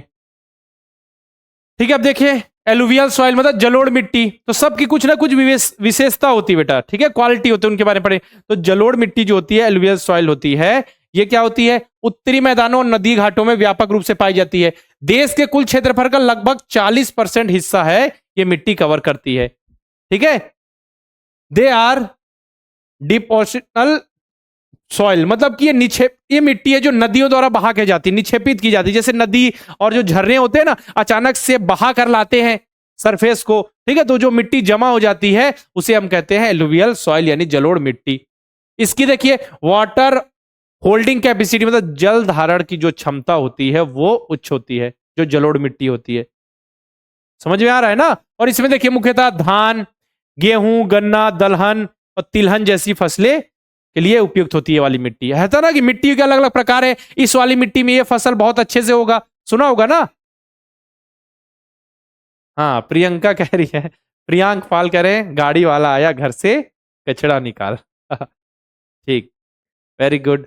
देखिए ब्लैक सॉइल काली मिट्टी, तो काली मिट्टी को हम रेगुर मिट्टी भी कहते हैं या फिर इसे हम कपास मिट्टी भी कहते हैं, क्योंकि जो काली मिट्टी होती है वो कपास की खेती के लिए उपयुक्त होती है। और ये काली मिट्टी कहां पाई जाती है, देखिए ये Deccan plateau include the part of Maharashtra, Madhya Pradesh, Gujarat, Andhra Pradesh और सम पार्ट्स ऑफ तमिलनाडु में ये मिट्टी पाई जाती है। जल्दी से नोट कीजिए,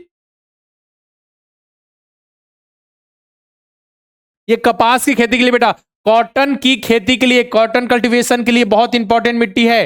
कपास की खेती के लिए सबसे उपयुक्त मिट्टी है ब्लैक सॉइल,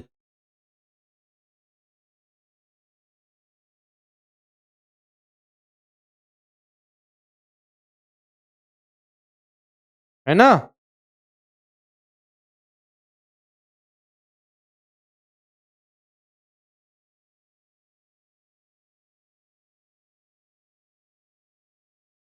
ठीक है, इसके भी जल धारण जो क्षमता होती है वो होती है बेटा, है ना। यहाँ पे कपास की खेती आसानी से होती है।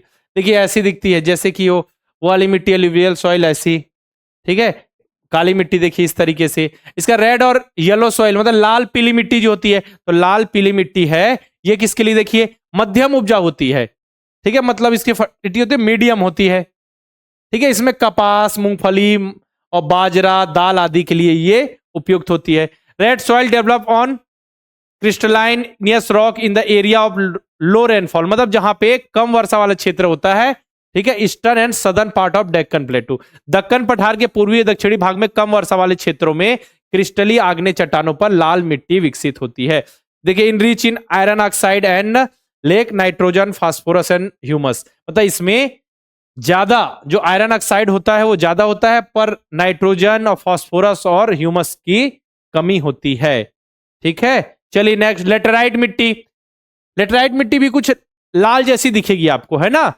देखिए उस मिट्टी से इसका कंपैरिजन कीजिए, ये देखिए, ठीक है। The laterite soil develop in the area with high temperature, देखिए वो जहां कम वर्षा वाला क्षेत्र है, दक्कन के पठार के पूर्वी और इसमें दक्षिणी क्षेत्र में, जबकि ये क्या है, the laterite soil develop in the area in which high temperature and high rainfall, this soil are poor in organic matter, nitrogen, phosphate, calcium, while iron oxide and phosphate are excess. Laterite मिट्टी में उच्च तापमान, उच्च वर्षा वाले क्षेत्र में, वहां कम वर्षा वाले क्षेत्र, यहाँ उच्च वर्षा वाले क्षेत्र में पाई जाती है। इस मिट्टी में कार्बनिक पदार्थ नाइट्रोजन, फॉस्फेट, कैल्शियम कम मात्रा में, जबकि लौह ऑक्साइड और पोटास अधिक मात्रा में होते हैं। लौह ऑक्साइड मतलब कि आयरन ऑक्साइड ज्यादा होती है, इसी कारण इसका कलर लाल जैसा होता है।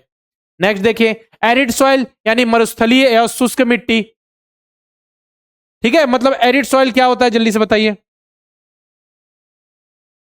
ये होता है arid soil range from red to brown, मतलब कि रेड टू ब्राउन मतलब कि ये लाल से भूरी कलर की होती है, लाल से भूरी कलर की। हाँ बिल्कुल, कह रहे हैं कि कॉटन सफेद कलर का होता है लेकिन काली मिट्टी में। सर मैंने कभी काली मिट्टी नहीं देखी। अच्छा, लाल मिट्टी नहीं देखी, देखी होगी बेटा, आपको ध्यान नहीं आ रहा होगा। तो arid soil range from red to brown in colour, they are generally sandy in structure. जो मरुस्थली और जो शुष्क मिट्टी होती है, क्या सैंडी रेत की तरह होती है, मरुस्थली मिट्टी होती है। In some areas the salt content is so high, common salt is obtain by the evaporating the saline water. मतलब कहा जा रहा है शुष्क मिट्टी लाल से भूरे रंग की होती है आमतौर पर, संरचना में रेतीली होती है और प्रकृति में खारी होती है। इन क्षेत्रों में नमक की मात्रा इतना अधिक होता है कि खारे पानी में वापसित होने के बाद साधारण नमक भी प्राप्त किया जाता है। ठीक है, इनके जो नेचर होता है वो कैसा होता है बेटा, नेचर जो होता है स्लाइन होता है, जिससे इसके नमक भी से प्राप्त किया जाता है, मरुस्थली या फिर शुष्क मिट्टी कहते हैं। It is deficient in nitrogen but has the high phosphate content. Next देखिए सलाइन यानी लवण युक्त मिट्टी। तो इसमें क्या है, इसकी क्या खास है, इसे उसारा मिट्टी भी कहते हैं, उसारा सॉइल भी कहते हैं, इसे उसारा मिट्टी भी कहते हैं। इसमें सोडियम पोटेशियम मैग्नीशियम पाए जाते हैं, इसमें सोडियम मैग्नीशियम और पोटेशियम पाए जाते हैं। Saline soil is found in more in area where there is a low water flow and water logging condition due to which salt get deposit on the soil surface. समझिए, इसमें कहा जा रहा है इसे उसारा मिट्टी भी कहते हैं, इसमें सोडियम पोटेशियम और मैग्नीशियम पाया जाता है। और जो सलाइन सॉइल होती है वो उन क्षेत्रों में पाई जाती है जहां पानी के बहाव का रास्ता नहीं होता, पानी एक जगह जम जाता है। जैसे यहां पानी जम गया, उसके बहने का रास्ता नहीं है, पानी एक जगह जम गया, उन क्षेत्रों में पाई जाती है। इसमें बहाव, पानी का जो फ्लो होता है वो कम होता है, जल भर जाता है एक जगह। ठीक है, वहां पे क्या होती है, नमक मिट्टी की सतह पर जम जाता है, उसी अब क्या जाता है, इसे सलाइन सॉइल भी कहते हैं। और जो एरिड सॉइल मरुस्थली सॉइल होती है उससे भी हम नमक प्राप्त कर सकते हैं। चलिए नेक्स्ट, इसका देखिए पीटी सॉइल यानी कि पीटमय मिट्टी। पीटमय मिट्टी कहां पाई जाती है, they found in the area heavy rainfall. देखिए डायरेक्ट एग्जाम में क्वेश्चन नहीं आने वाला, लेकिन पूछ लिया जाए तो हमको रेडी रहना है। ठीक है, कि मिट्टी की ये भी प्रकार है, पूछ लिया जाए। चलिए मुझे बताइए कि एलुवियल क्या है, मिट्टी का टाइप है क्या एलुवियल, यानी कि जलोढ़ मिट्टी। जलोढ़ मिट्टी की जल धारण क्षमता कम होती है, ज्यादा होती है। ठीक है, उससे क्या क्या उत्पादन किया जा सकता है, सारी चीजें मैं यहाँ पे आपको बताता चल रहा हूँ। दे आर फाउंड इन पीटमय का देखे यानी पीटी सॉइल, तो they are found in the area of heavy rainfall and high humidity where there is the good growth of vegetation. This soil are normally heavy and black in nature. तो देखिए heavy मतलब भारी और काले रंग की होती है जो ये पीटमय मिट्टी होती है। इसमें कार्बनिक मिट्टी, इसे क्या कहते हैं हम, कार्बनिक मिट्टी, ऑर्गेनिक सॉइल भी कहते हैं, याद रखिएगा, इसे हम कहते हैं ऑर्गेनिक सॉइल। ठीक है, चावल के लिए, चावल जैसी फसलों की उगाई जा सकती है इसमें, है ना।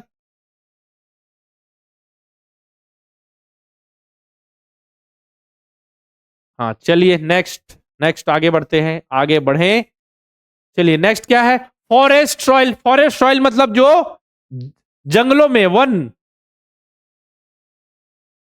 ठीक है, फॉरेस्ट सॉइल क्या होती है, वन की मिट्टी जो जंगलों में पाई जाती है। सिंपल सा, वन मृदाएं उन क्षेत्रों में पाई जाती है जहां पर्याप्त वर्षा हो। वन जहां क्षेत्र होते हैं वहां पर्याप्त मात्रा में वर्षा तो होती है। ठीक है, तो ये हो गई फॉरेस्ट सॉइल, फॉरेस्ट बने जंगल। ठीक है, अब देखिए जो फॉरेस्ट सॉइल होती है उनमें जो भी मृत पत्तियां होगी, मतलब कि डेड लीव्स हो गई, टहनी हो गई, पेड़ पौधे और जैविक पदार्थ जो होते हैं। ठीक है, मतलब कि डेड एनिमल्स, प्लांट्स होते हैं। ठीक है, तो डिकम्पोज होने के बाद मिट्टी की जो फर्टिलिटी रेट है, उर्वरता क्षमता, उसको बढ़ा देते हैं। यहाँ की मिट्टी की जो, समझिए, उर्वरता क्षमता जो होती है, उर्वरक जो क्षमता होती है वो बहुत अधिक होती है। इसमें पोषक तत्व तो अच्छे मात्रा में होते हैं। ठीक है, जो फॉरेस्ट की सॉइल होती है, देखा वहां पेड़ पौधे का ग्रोथ बहुत अच्छे से होता है, देखा होगा ना। चलिए उसी प्रकार देखिए माउंटेन सॉइल। तो माउंटेन सॉइल ये क्या होती है, हल्की रेतीली होती है, जैसे माउंटेन जैसा दिख रहा है, हल्की रेतीली, कभी कभी पथरीली भी होती है, रेतीली भी होती है, हल्की होती है सॉइल, है ना। इसमें जैविक पदार्थों की मात्रा कम होती है ना। ये अधिक उपजाऊ, उतनी उपजाऊ नहीं होती। अगर इसका कंपैरिजन हम करें किससे, अगर इसका कंपैरिजन करें हम फॉरेस्ट सॉइल से, तो उतनी ज्यादा ये फर्टाइल नहीं होती, उतनी ज्यादा फर्टाइल नहीं होती, मतलब उतनी ज्यादा उपजाऊ नहीं होती। इसमें खनिज तत्व तो होते हैं, लेकिन जल धारण की जो क्षमता होती है ना, वाटर होल्डिंग कैपेसिटी होती है, वो कम होती है, जैसे माउंटेन क्षेत्रों में पाई जाती है। यह मिट्टी कहां पाई जाती है, हिली एरिया में, माउंटेनस रीजन में, specially in the Himalayas, western Ghat and other high terrain region. The soil is formed in cold and dry area at high altitude, cold and high area. ठीक है, ये क्या है, यह उट्टी क्या है, ये जो मिट्टी है उच्च ऊंचाई वाले ठंडे और शुष्क क्षेत्रों में पाई जाती है। ओके, चलिए नेक्स्ट। चलिए अब देखिए, इसको देखकर क्या लग रहा है आपको, देखकर क्या लग रहा है जरा बताइए, देखकर क्या महसूस कर पा रहे हैं आप, ये कौन सा टॉपिक होगा, जल्दी से बताइए। इस टॉपिक को देखकर आपको क्या लग रहा है, इस टॉपिक को देखकर आप डर गए होंगे, है ना, इस टॉपिक को देखकर आप डर गए होंगे। ग्लोबल वार्मिंग, है ना, ग्लोबल वार्मिंग क्या होती है, बहुत सुना होगा ना, वैश्विक तापन, यानी हमारी पृथ्वी का जो टेम्परेचर है वो बढ़ता जा रहा है।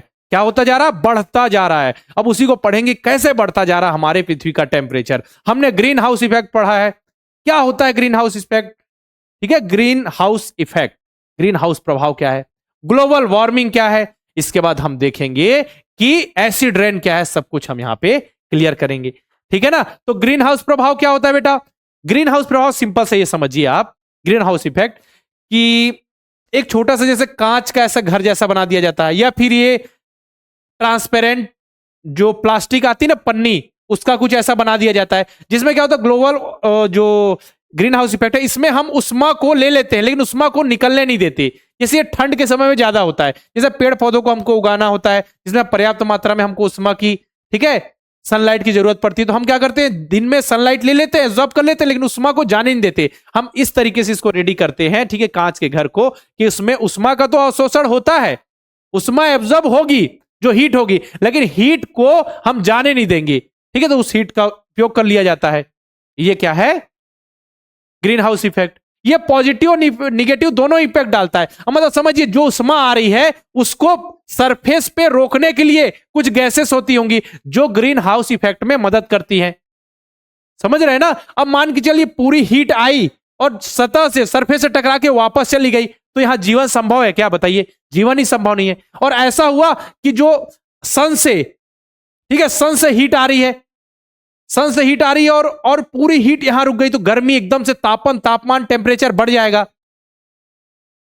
समझ में आ रहा है। तो हमारे लिए बैलेंस चीज चाहिए, मतलब जो ग्रीन हाउस इफेक्ट होता है पॉजिटिव भी है निगेटिव भी है, जो गैसेस होती है ना, ये पॉजिटिव निगेटिव दोनों इंपैक्ट डालता है। वैसे हम लोग इसका यूज करते हैं ठंड के समय, जिसमें जिस समय हमको हीट की जरूरत होती है, तो हीट को हम एब्जॉर्ब करते हैं और हीट को एब्जॉर्ब करके रोके रखते हैं। उसके लिए कुछ गैसेस है जो मदद करती हैं ग्रीन हाउस इफेक्ट में, है ना। उन गैसेस के बारे में जानेंगे, क्योंकि जितनी भी हीट आ रही है, मान के चलिए पूरी हीट चले गए तो यहां जीवन संभव ही नहीं है ना। हीट को रोक के रखते हैं चर पे, तो वो उसके लिए मदद करती है ग्रीन हाउस गैसेस। और अधिक मात्रा में हीट रुक गई, ज्यादा हीट हो गई, तो फिर वो ग्लोबल वार्मिंग आ जाती है। मतलब पॉजिटिव निगेटिव दोनों, सारी चीजें बैलेंस में होनी चाहिए बेटा, सारी चीजें बैलेंस।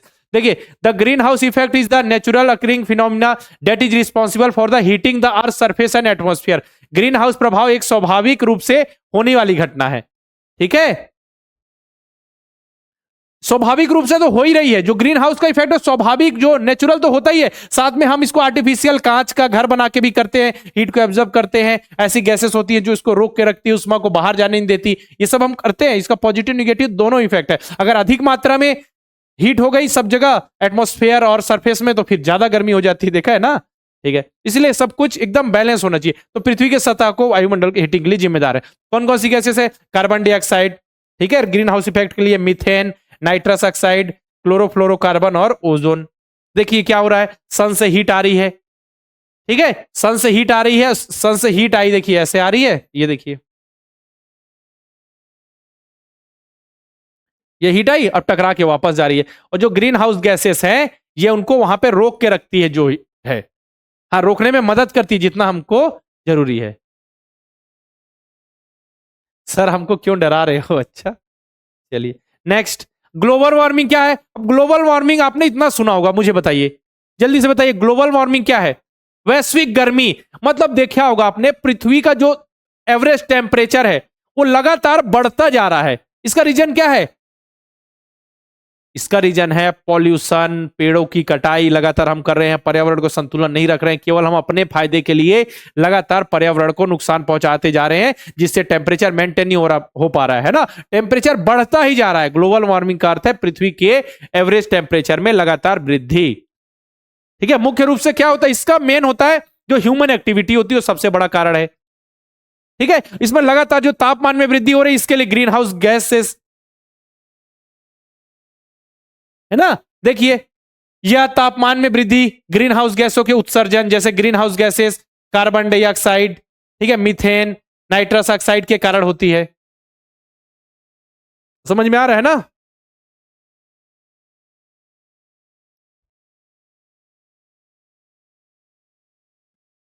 क्यों होती है? जो ग्रीन हाउस इफेक्ट है वो ग्लोबल वार्मिंग को बढ़ाते हैं। जब ये नॉर्मल रूप से एक बैलेंस मोड में सारी चीजें होती हैं, क्योंकि हीट तो आएगी, हीट कुछ हमारे वायुमंडल में रुकेगी भी, ऐसा नहीं सारी हीट चली जाएगी, तो सब कुछ अगर बैलेंस चले तो चीजें ठीक चलती है। लेकिन जब एक्स्ट्रा टेम्परेचर बढ़ता जाए, जब हमारे आसपास हरियाली ना हो, पेड़ पौधे कटते जाए, पर्यावरण को हम पॉल्यूट करें, तो फिर ये क्या होती, गर्मी तो बढ़ेगी। इसके लिए जिम्मेदार है ग्रीन हाउस गैसेस। ठीक है, और इंसान जो पृथ्वी की सतह से निकलने वाली गर्मी को वायुमंडल में रोक लेती है। जो ग्रीन हाउस गैसेस है वो क्या होती है, जैसे कि जो सन से जो उष्मा हीट आई, सरफेस से टकराई, और सरफेस से टकराने के बाद वापस जा रही है, ठीक है ना, वापस जाएगी, सन से टकराने के बाद जो हीट वापस जाएगी, तो क्या हो रहा है, जो हीट को ही एटमॉस्फेयर में ही, ये गैसेस क्या है, एटमॉस्फेयर में ही रोक देते हैं, जिससे जो आसपास का जो टेम्परेचर है बहुत ज्यादा गर्म हो जाता है। समझ में आ रहा है ना क्या मैं बताना चाह रहा हूं? चलिए, ग्लोबल वार्मिंग। अम्ल वर्षा क्या होता है? अम्ल वर्षा मतलब कि एसिड रेन। अम्ल वर्षा, एसिड रेन वह वर्षा होती है जिसमें सामान्य से अधिक अम्लीयता होती है, समान से अधिक अम्लीयता एसिड होती है, जिसमें कि एसिडिक जो नेचर में होता है, जो जल होता है, जो नॉर्मल से अधिक एसिडिक नेचर में होता है। आमतौर पर वायुमंडल में जो भी पॉल्यूटेंट है, ठीक है, सल्फर डाइऑक्साइड, नाइट्रोजन ऑक्साइड हो गया, के मिश्रण के कारण उत्पन्न होती है। जबकि ये गैसें हवा में मिलती है तो वे पानी के साथ प्रक्रिया करके H2SO4 और नाइट्रिक एसिड का निर्माण करती है, जिससे क्या होता है, वर्षा के पानी का जो पीएच वैल्यू घट जाती है। पीएच वैल्यू पता है ना, पीएच वैल्यू अगर 7 हो तो क्या होता है, उदासीन होता है, न्यूट्रल होता है। 7 से कम हो तो एसिड, 7 से ऊपर हो तो बेस यानी कि क्षार। ठीक है, अगर आपको बोला जाए कि जो एसिड होता है वो ब्लू लिटमस पेपर को, जो एसिड है यानी अम्ल है, वो क्या करता है, ब्लू लिटमस पेपर को रेड में चेंज कर देता है। ठीक है, और जो बेस है यानी क्षार जो है, वो रेड लिटमस पेपर को ब्लू में चेंज कर देता है। पता है ना, किसको इसको पता है? और 7 पे अगर पीएच वैल्यू हो तो वो उदासीन न्यूट्रल है, 7 से कम एसिडिक नेचर हो गया, 7 से ऊपर बेस यानी क्षारीय नेचर हो गया। क्लियर है? जल्दी से मुझे सभी बच्चे एक बार बताइए जल्दी से। तो क्या हो रहा है कि जो नॉर्मल वर्षा हो रही है उसमें हमने क्या किया, उसका जो नेचर हो गया एसिडिक हो गया। कैसे? क्या होता है, वायुमंडल में जो पॉल्यूटेंट है जैसे सल्फर डाइऑक्साइड, नाइट्रोजन ऑक्साइड के मिश्रण, क्या वो मिल गए किसमें, पानी में, हवा में मिल गए। अब वही पानी के साथ, वाटर के साथ क्रिया करेंगे तो क्या होगा, जब ये पानी के साथ क्रिया करेगा तो H2SO4 बनाएगा, ये क्रिया करेगा तो HNO3 बनाएगा। मतलब पानी में एसिडिक नेचर बढ़ गया, बढ़ने से होगा पानी हो गया अम्लीय, यानी कि हो गई वर्षा जो है अम्ल वर्षा। ठीक है, अब देखते हैं रिसोर्सेस, संसाधन क्या होते हैं। संसाधन किसे कहते हैं बताइए? आप बताइए रिसोर्सेस किसे कहेंगे? रिसोर्सेस हम किसे कहते हैं? रिसोर्सेस कहते हैं जो हमारी मदद करते हैं। किसमें, किस चीज में मदद कर रहे हैं? आपके मन में सवाल आएगा, सर किस चीज में मदद करते हैं? हमारी आवश्यकताओं की पूर्ति में वो रिसोर्सेस है। जैसे मैं आपको पढ़ा रहा हूं, मैं आपकी आवश्यकताओं की पूर्ति कर रहा हूं, आपका एग्जाम है, आपको मैं पढ़ा रहा हूं, तो मैं आपके लिए रिसोर्स हूं एक। ठीक है, आप सभी के पास दिमाग है, आप सभी अपने दिमाग का उपयोग करेंगे, आप भी खुद एक रिसोर्स है। समझ रहे? रिसोर्स क्या होता है? रिसोर्स जो हमारी आवश्यकताओं की पूर्ति करे। पर्यावरण में प्रत्येक वस्तु जो मानव की आवश्यकताओं की पूर्ति करती है उसे हम रिसोर्स या फिर संसाधन कहते हैं। जो रिसोर्सेस है, समझिए कि रिसोर्स में सब कुछ आएगा।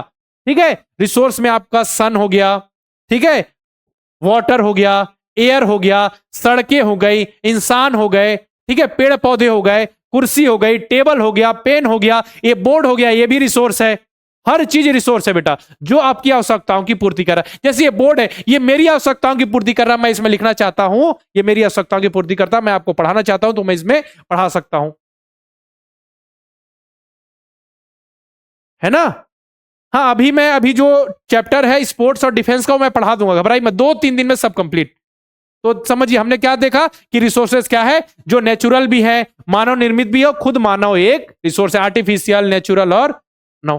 अब देखिए रिसोर्सेज के टाइप होते हैं, ठीक है? तो रिसोर्सेज के टाइप जैसे on the basis of origin, उत्पत्ति के आधार पर। तो उत्पत्ति के आधार पर देखिए तो एक हो गया आपका बायोलॉजिकल और नॉन, मतलब लिविंग, नॉन लिविंग, जैव संसाधन और अजैव, जिसमें जीवन होता है, जिसमें जीवन नहीं होता, नेचुरली, ठीक है? ये क्या है हमको बताना, संसाधन जो है, एक जैव संसाधन और एक अजैव, अभी मैं बता दूंगा। On the basis of origin आगे बताऊंगा। On the basis of utility मतलब उपयोगिता के आधार पर, तो देखिए नवीनीकरणीय और अनवीनीकरणीय, मतलब कि रिन्यूअल और नॉन रिन्यूअल। रिन्यूअल मतलब कि जिसका हम जितना भी उपयोग कर ले लेकिन वो खत्म नहीं होगा, और अनवीनीकरणीय मतलब नॉन रिन्यूएबल।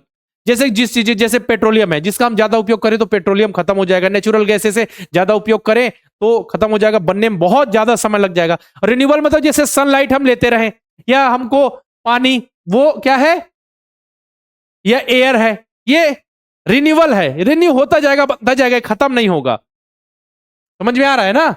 चलिए, और रिसोर्सेस और देख ले, स्वामित्व के आधार पर या on the basis of ownership, ठीक है? तो कुछ रिसोर्सेस होते हैं, रिसोर्सेस मतलब जो आपकी आवश्यकताओं की, आपकी नीड की पूर्ति करे, आपकी नीड की पूर्ति करे। देखिए on the basis of ownership, तो व्यक्तिगत संसाधन, जैसे आपके पास साइकिल है, आपके पास साइकिल है, आपकी व्यक्तिगत यानी इंडिविजुअल रिसोर्स है, ठीक है? यहां सामुदायिक रिसोर्स मतलब जो कम्युनिटी हॉल होता है, ठीक है? ये क्या है आपका, जिसमें सभी यूज कर सकते हैं, जैसे गांव वगैरह में तालाब होता है जिसका उपयोग सब लोग कर सकते हैं, ये कम्युनिटी रिसोर्स है। राष्ट्रीय संसाधन क्या हो गया? राष्ट्रीय संसाधन क्या होता है? जैसे जो एयरपोर्ट्स होते हैं, है ना, ये क्या है? राष्ट्रीय संसाधन है। रेलवे स्टेशन हो गए, ये क्या है? राष्ट्रीय संसाधन है, ठीक है? अंतरराष्ट्रीय संसाधन क्या है? जो महासागर वगैरह हो गए, तो महासागर में जो मछलियां वगैरह पकड़े हैं तो महासागरीय स्तर पर है ना, अंतरराष्ट्रीय, ठीक है? इंटरनेशनल रिसोर्सेस हो गए ये, ठीक है? इंटरनेशनल एयरपोर्ट्स होते हैं, वो क्या हो गए आपके? इंटरनेशनल रिसोर्सेस हैं। इसके देखिए on the basis of level of development मतलब विकास के, आपके लिए जरूरी क्या है? आपके लिए जरूरी केवल ये दोनों हैं, एक on the basis of origin, on the basis of utility. इन दोनों को हम अभी डिटेल में पढ़ने वाले हैं, बस इसको ऊपर ऊपर से समझ लीजिए, ठीक है? विकास के स्तर के आधार पर, तो संभावी संसाधन मतलब पोटेंशियल, मतलब जिनमें ग्रोथ की संभावना है, जिनके खोजे जाने की संभावना है आगे फ्यूचर में, ठीक है? जिनके भंडार पड़े हुए हैं, ठीक है? उसमें टेक्नोलॉजी लगा के इसको हम और खोजा खोजा जा सकता है, डेवलप कर सकते हैं, ये हो गया। विकसित, जो डेवलप है, जो विकसित है संसाधन, बस इनको और थोड़ी टेक्नोलॉजी लगा के डेवलप कीजिए। पोटेंशियल मतलब संभाव्य है, इनके फ्यूचर में खोजे जाने की संभावना है, ठीक है? डेवलप मतलब जो डेवलप है, जो भंडार संसाधन है, अच्छा, विकसित जो संसाधन है, डेवलप संसाधन मतलब कि डेवलप रिसोर्सेज, ठीक है? बस उसमें थोड़ी सी हम टेक्नोलॉजी साइंस लगा के इसको और अच्छे से यूजफुल बना सकते हैं। भंडार, जिनके रिजर्व पड़े हुए हैं, बहुत सारे भंडार हैं संसाधन के, ठीक है? संचित कोष संसाधन मतलब ये आपको बताना है, एक्यूमुलेट फंड रिसोर्स, जैसे इसका आप संसाधन का एग्जांपल ले सकते हैं, जो एलआईसी बीमा वगैरह कराते हैं ना आप, संचित कोष, जिसका आप फ्यूचर में यूज करते हैं, ठीक है? एक्यूमुलेट फंड रिसोर्सेस, जिसका आप जरूरत पड़ने पर कि आगे भविष्य में आपकी जरूरत पड़ेगी, तो ये जैसे एलआईसी बीमा वगैरह ये उसके अंतर्गत आते हैं, ठीक है? तो अलग अलग प्रकार के रिसोर्सेस हैं बेटा। चलिए अब देखते हैं जो हमने देखा था ओरिजिन के आधार पर जो रिसोर्सेस है। तो हमने देखा था पहला बायोलॉजिकल रिसोर्सेस। बायोलॉजिकल रिसोर्सेस बताइए, ऐसे संसाधन जिनकी जो प्राप्ति जीवमंडल से होती है, जिसमें समझिए जीवन होता है, ठीक है? जो लिविंग होते हैं, जैसे मनुष्य में ग्रोथ है, जीवन होता है, जीव जंतु और पेड़ पौधे इनमें ग्रोथ होता है, ये भी लिविंग होते हैं, लिविंग ऑर्गेनिज्म, ठीक है? तो ये भी क्या है? संसाधन है। उत्पत्ति ओरिजिन के आधार पर कौन कौन संसाधन है? बायोलॉजिकल और नॉन बायोलॉजिकल। तो ये संसाधन हो गए आपके, मनुष्य, जीव जंतु, पेड़ पौधे, ये भी हमारे मतलब किसी ना किसी हम उपयोग कर रहे हैं, हमारी आवश्यकताओं की पूर्ति कर रहे हैं ना। पेड़ पौधे जैसे हम हरी सब्जियां खा रहे हैं, सभी सब्जियां खा रही है, पेड़ पौधे ही तो है ना, उनको हम खा रहे हैं। इसका देखें, इसके बाद है अजैव मतलब नॉन लिविंग। तो नॉन लिविंग उत्पत्ति के आधार पर देखें तो चट्टाने, ठीक है? हवा, पानी, मिट्टी, धातु, ये क्या है? नॉन लिविंग और नॉन लिविंग रिसोर्सेस है। All those resources which are made of non living things. ठीक है, ऐसे संसाधन जो किससे बने हुए हैं, निर्जीव वस्तुओं से बने हैं, जैसे कि पहाड़, ठीक है, चट्टाने, हवा, पानी, मिट्टी, सूर्य की रोशनी, ठीक है, हाँ ये सभी, सनलाइट। अभी क्लास बेटा 5 बजे से, हाँ 5 बजे के आसपास चलेगी। नेक्स्ट, नेचुरल रिसोर्सेज देखें। अब देखिए, अब हम देख रहे हैं कि नेचुरल रिसोर्सेज क्या होते हैं, जरा मुझे बताइए नेचुरल रिसोर्सेज क्या होते हैं जो हमें नेचर से प्राप्त होते हैं। ऐसे रिसोर्सेज जो हमको नेचर से प्राप्त हो रहे हैं उसे हम नेचुरल रिसोर्सेज कहते हैं।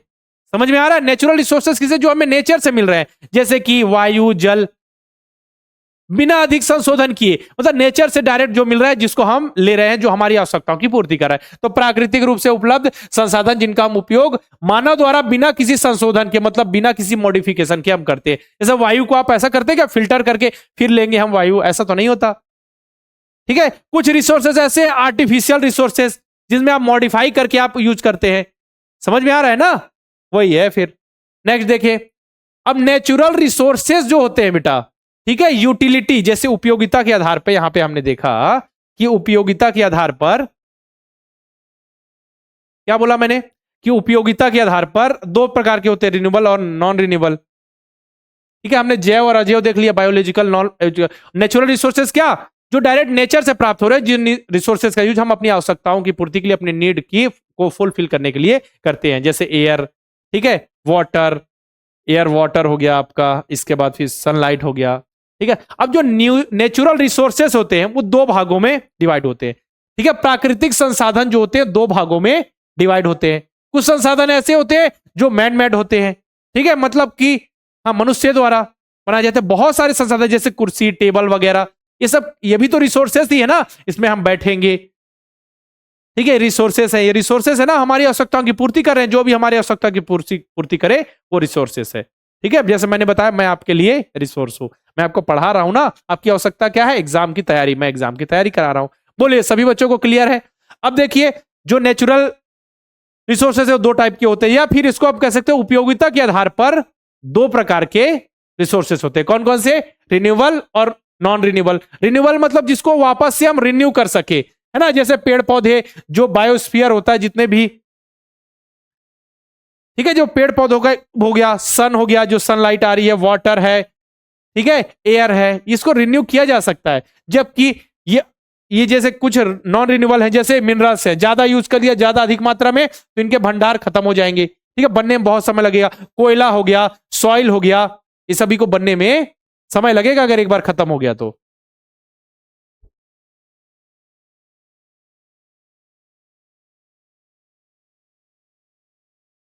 अच्छा, आरव कह रहे हैं मतलब सर आप नॉन रिन्यूएबल एनर्जी रिसोर्स हो। अच्छा, ठीक है, तो नॉन रिन्यूएबल में देखिए आप, नॉन रिन्यूएबल में तो जैसे नॉन रिन्यूएबल एनर्जी रिसोर्सेज किसे कहते हैं, जो मैंने आपको बताया, जिनके भंडार सीमित है, ठीक है, जिनके रिसोर्स क्या है, लिमिटेड है। अगर इसको आप अधिक मात्रा में यूज करें तो इसके जो भंडार हैं, जो इसके रिसोर्सेस है, वो समाप्त हो जाएंगे और इसको वापस से बनने में बहुत लंबा समय लग जाएगा, हजारों लाखों साल लग जाएंगे। ठीक है, जैसे नॉन रिन्यूएबल में क्या कहते हैं, कोयला आ गया, पेट्रोलियम आ गया, प्राकृतिक गैसें, जो प्राकृतिक नेचुरल गैसेस होती है, ये सभी क्या है, किसके अंतर्गत आते हैं, नॉन रिन्यूएबल एनर्जी रिसोर्स के अंतर्गत।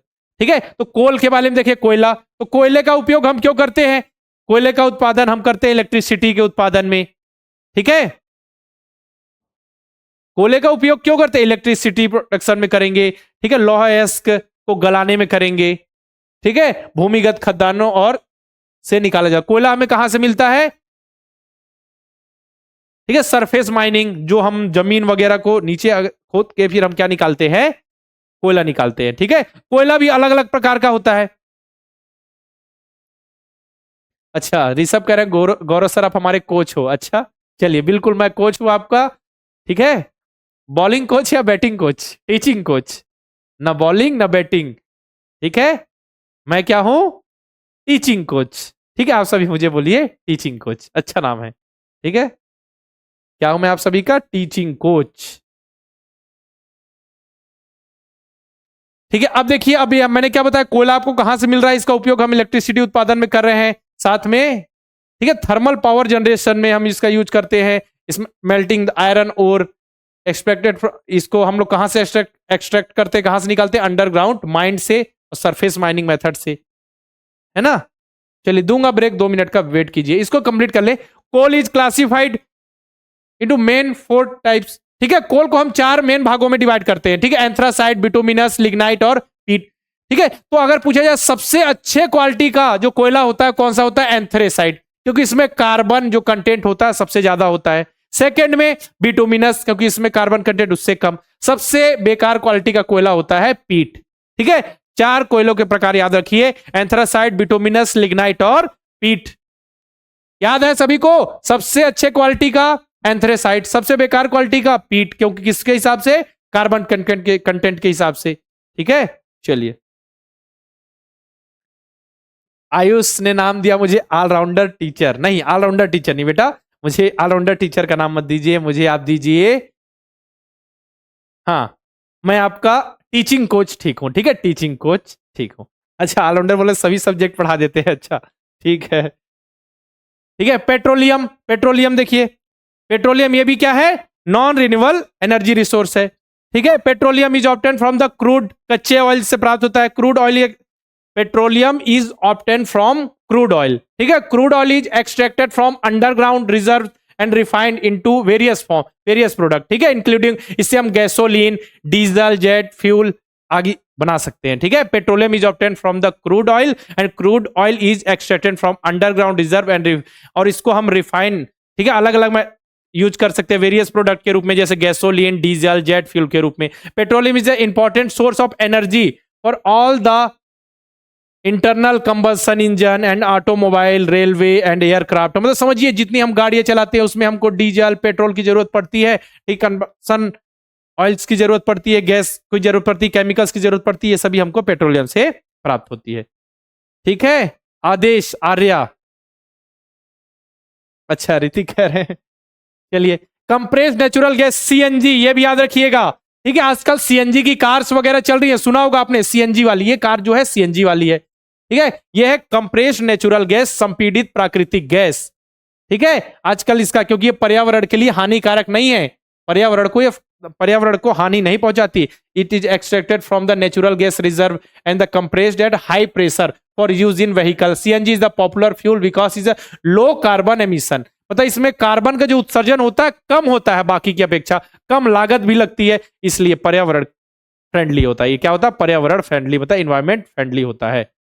ठीक है, आजकल कार वगैरह देखा होगा ना, सीएनजी वाली कार ज्यादा आ रही हैं।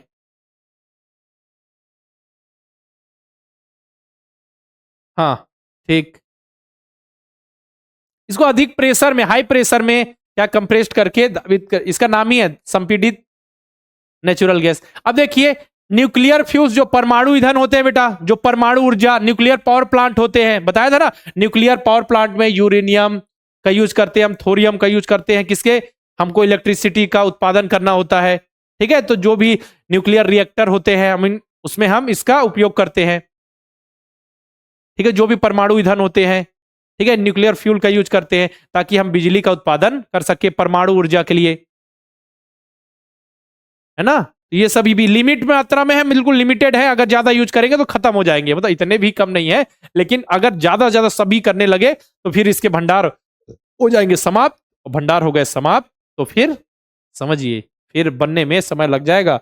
चलिए, अब देखते हैं रिन्यूएबल एनर्जी रिसोर्सेस। ठीक है, मतलब कि नवीनीकरणीय संसाधन, इंपॉर्टेंट क्वेश्चन है, याद रखिए। नॉन रिन्यूएबल मतलब कि जिनके भंडार जो है सीमित है, ठीक है, जिनका लगातार अगर उपयोग करेंगे भंडार खत्म हुए तो बनने में हजारों लाखों साल लग जाएंगे। रिन्यूएबल मतलब जो लगातार बनते रहते हैं, ठीक है ना, वे संसाधन जिनका नवीनीकरणीय पुनः पूर्ति शीघ्रता से हो जाए। ठीक है, जिनका नवीनीकरणीय मतलब जो रिन्यू तुरंत हो जाए, ज्यादा समय ना लगे। ठीक है, जैसे कि पवन ऊर्जा है, सौर ऊर्जा है, वाटर है। ठीक है, और ये मानव गतिविधि से प्रभावित नहीं होते। मान के चलिए क्या हुआ कि, ठीक है, मान के चलिए एक बच्चा है जिसका नाम है आरव, ठीक है, एक बच्चा है उसका नाम है आयुष, और एक बच्चे का नाम है, क्या नाम है एक बच्चे का नाम बताइए, ऋतिक। अब तीनों क्या कर रहे हैं, एक दिन बोल रहे हैं कि हम ज्यादा सनलाइट ले लेते हैं। ठीक है, तीनों निकल गए धूप में, एक ने पूरे सुबह से लेकर शाम तक सनलाइट ले ली, एक ने बाकी दूसरे में ले ली। अब उन्होंने सोचा कि सनलाइट आप पूरी खत्म हो जाएगी, सनलाइट थोड़ी खत्म होगी बेटा, आप कितनी भी सनलाइट ले लीजिए, ठीक है। बस ये हुआ कि सनलाइट ले ली, चेहरा पूरा काला पड़ गया सुबह से शाम तक, है ना। हाँ, तो ये हो गया। तो इसमें अंतर्गत देखिए, सस्टेनेबल एनर्जी रिसोर्सेस मतलब जो रिन्यूएबल एनर्जी रिसोर्सेस हैं जो लगातार रहेंगे, अगर खत्म भी होते हैं तुरंत रिन्यू हो जाएगा, ठीक है।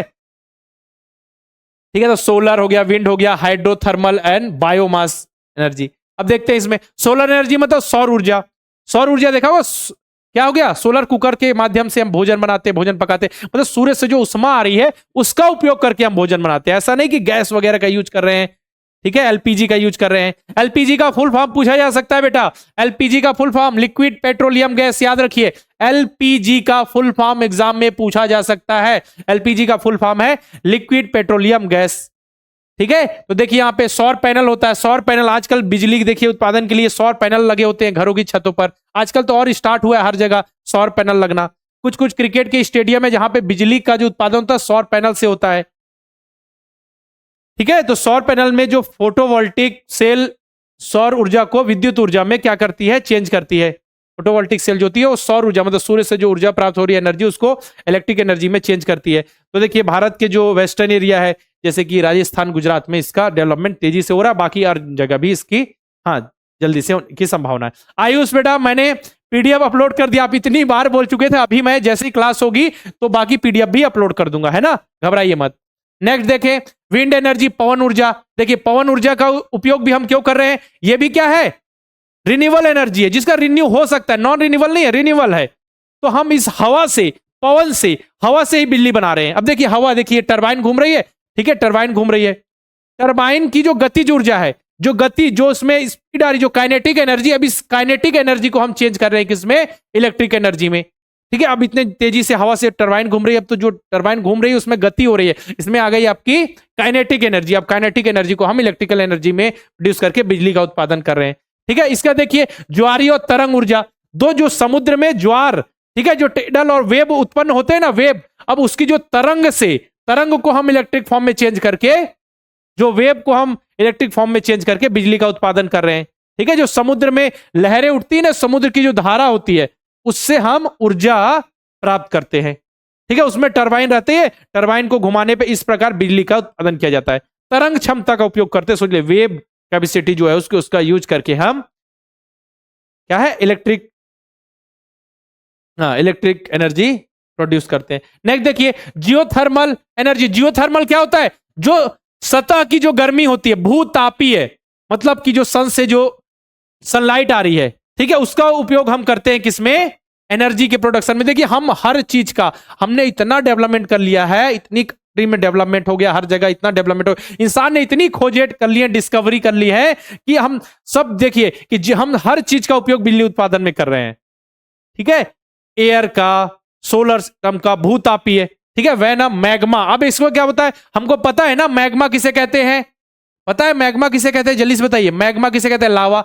जब ज्वालामुखी, जो वॉल्केनो, ठीक है, वॉल्केनो के अंदर एक लिक्विड जैसा मटेरियल होता है, लिक्विड पदार्थ होता है, लिक्विड जैसा तरल, उसे हम कहते हैं मैग्मा। अब वो जो लिक्विड पदार्थ धीरे धीरे धीरे धीरे सरफेस पे आ जाता है, अर्थ के सरफेस पे, उसे कहते हैं लावा, ठीक है। देखिए यहाँ पे when magma from the earth interior comes to the surface then tremendous heat is reduce, मतलब जब वो पृथ्वी के सरफेस पे आता है तो एकदम से गर्मी निकलती है। अब इस गर्मी का, इस उष्मा का, इस हीट का उपयोग हम करते हैं इलेक्ट्रिसिटी प्रोड्यूसन में, विद्युत उत्पादन में, ठीक है ना, विद्युत ऊर्जा में हमने कन्वर्ट कर लिया।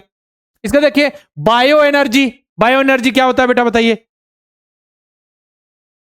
बायो एनर्जी मतलब जितने भी जो हमारे अपशिष्ट पदार्थ हैं, जितने भी, जैसे हमने खेती की तो खेती करने के बाद जो अपशिष्ट पदार्थ बच जाते हैं, पेड़ पौधे के छिलके वगैरह, ठीक है, घर में हमने जो भी यूज किया तो खाने के बाद जो एक्स्ट्रा मटेरियल बच जाता है, ठीक है, जो गंदे जो भी पदार्थ बच जाते हैं एक्स्ट्रा, उससे, अब उससे भी देखिए बायोमास एनर्जी, ठीक है, जैव ऊर्जा का उत्पादन किया जा रहा है। The energy date is derived from the biological product, ठीक है, जो पेड़ पौधे, सड़े गले, ये सबसे यहाँ पे बायोमास एनर्जी यानी कि जैव बायो एनर्जी का उत्पादन किया जा रहा है। विंड इंक्लूड रिड्यूस हो गया, ठीक है, municipal industry and other wasted biological energy can convert into the electric energy and heat energy and gas for cooking, ठीक है, इसको हम इलेक्ट्रिकल मतलब कि इलेक्ट्रिक फॉर्म में विद्युत ऊर्जा में कन्वर्ट कर रहे हैं। ठीक है, खाना पकाने में उसका उपयोग कर रहे हैं, हम समझ लीजिए।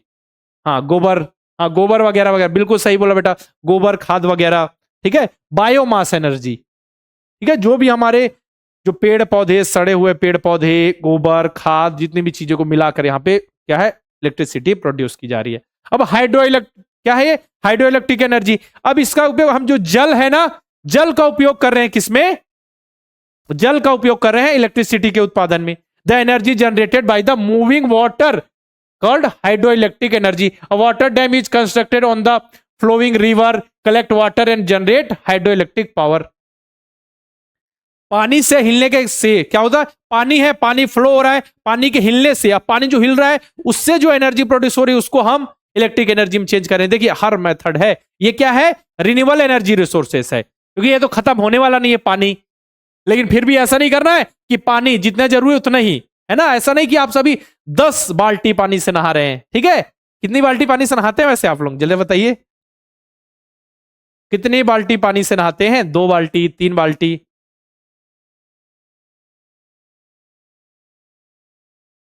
हाँ बेटा, अभी बस ये 15-20 मिनट और क्लास चलेगी। ठीक है, फिर ये कंप्लीट ही होने वाला है, बस अब बच गया। हाँ इसको पढ़ लीजिए, यहाँ पे जरूरी है, नेचुरल डिजास्टर स्टार्ट करेंगे ना, 1 बाल्टी से हो जाता है, अच्छा आधे बाल्टी से नहाते, अच्छे से नहीं नहाते लग रहा है। ठीक है, तो ये हो गया, अभी हमने कर दिया कंप्लीट। अब हम ले लेते हैं 1 मिनट का केवल ब्रेक है, 1 मिनट का ब्रेक है, इसके बाद 15 मिनट की और क्लास होगी। बहुत इंपॉर्टेंट टॉपिक है, डायरेक्ट एग्जाम में आएगा बेटा, नेचुरल क्लामिटीज यानी प्राकृतिक आपदा। ठीक है, भूकंप के बारे में पढ़ेंगे, तूफान के बारे में पढ़ेंगे, बाढ़ के बारे में पढ़ेंगे। ठीक है, अचानक से सूखा पड़ जाता है उसके बारे में पढ़ेंगे। ठीक है, सॉइल इरोजन क्या होता है उसके बारे में पढ़ेंगे। बस 2 मिनट का ब्रेक, फिर हम स्टार्ट करेंगे। जल्दी जल्दी से जुड़ जाइए, जल्दी से थोड़ा आराम कर लीजिए, पानी पी लीजिए।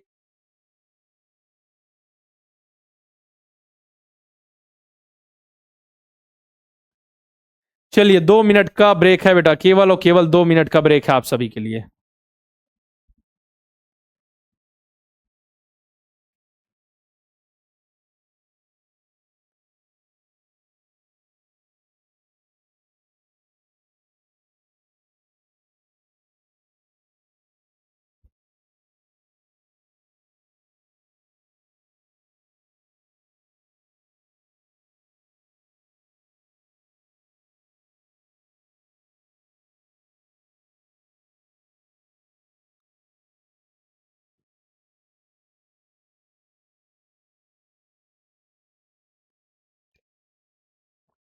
हाँ आयुष, आयुष देखिए,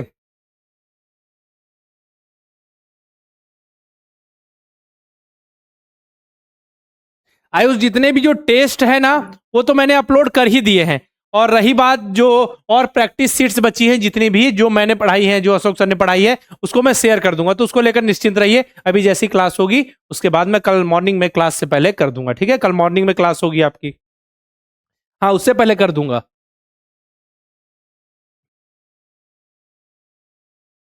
ठीक है, हो जाएगी, बिल्कुल मिल जाएंगी समय पे, घबराइए मत।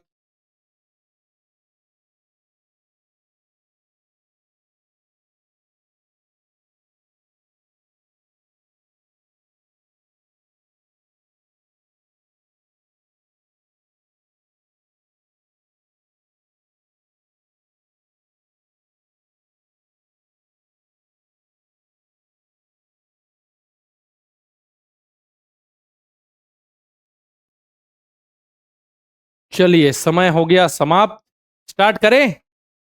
चलिए स्टार्ट करते हैं फिर।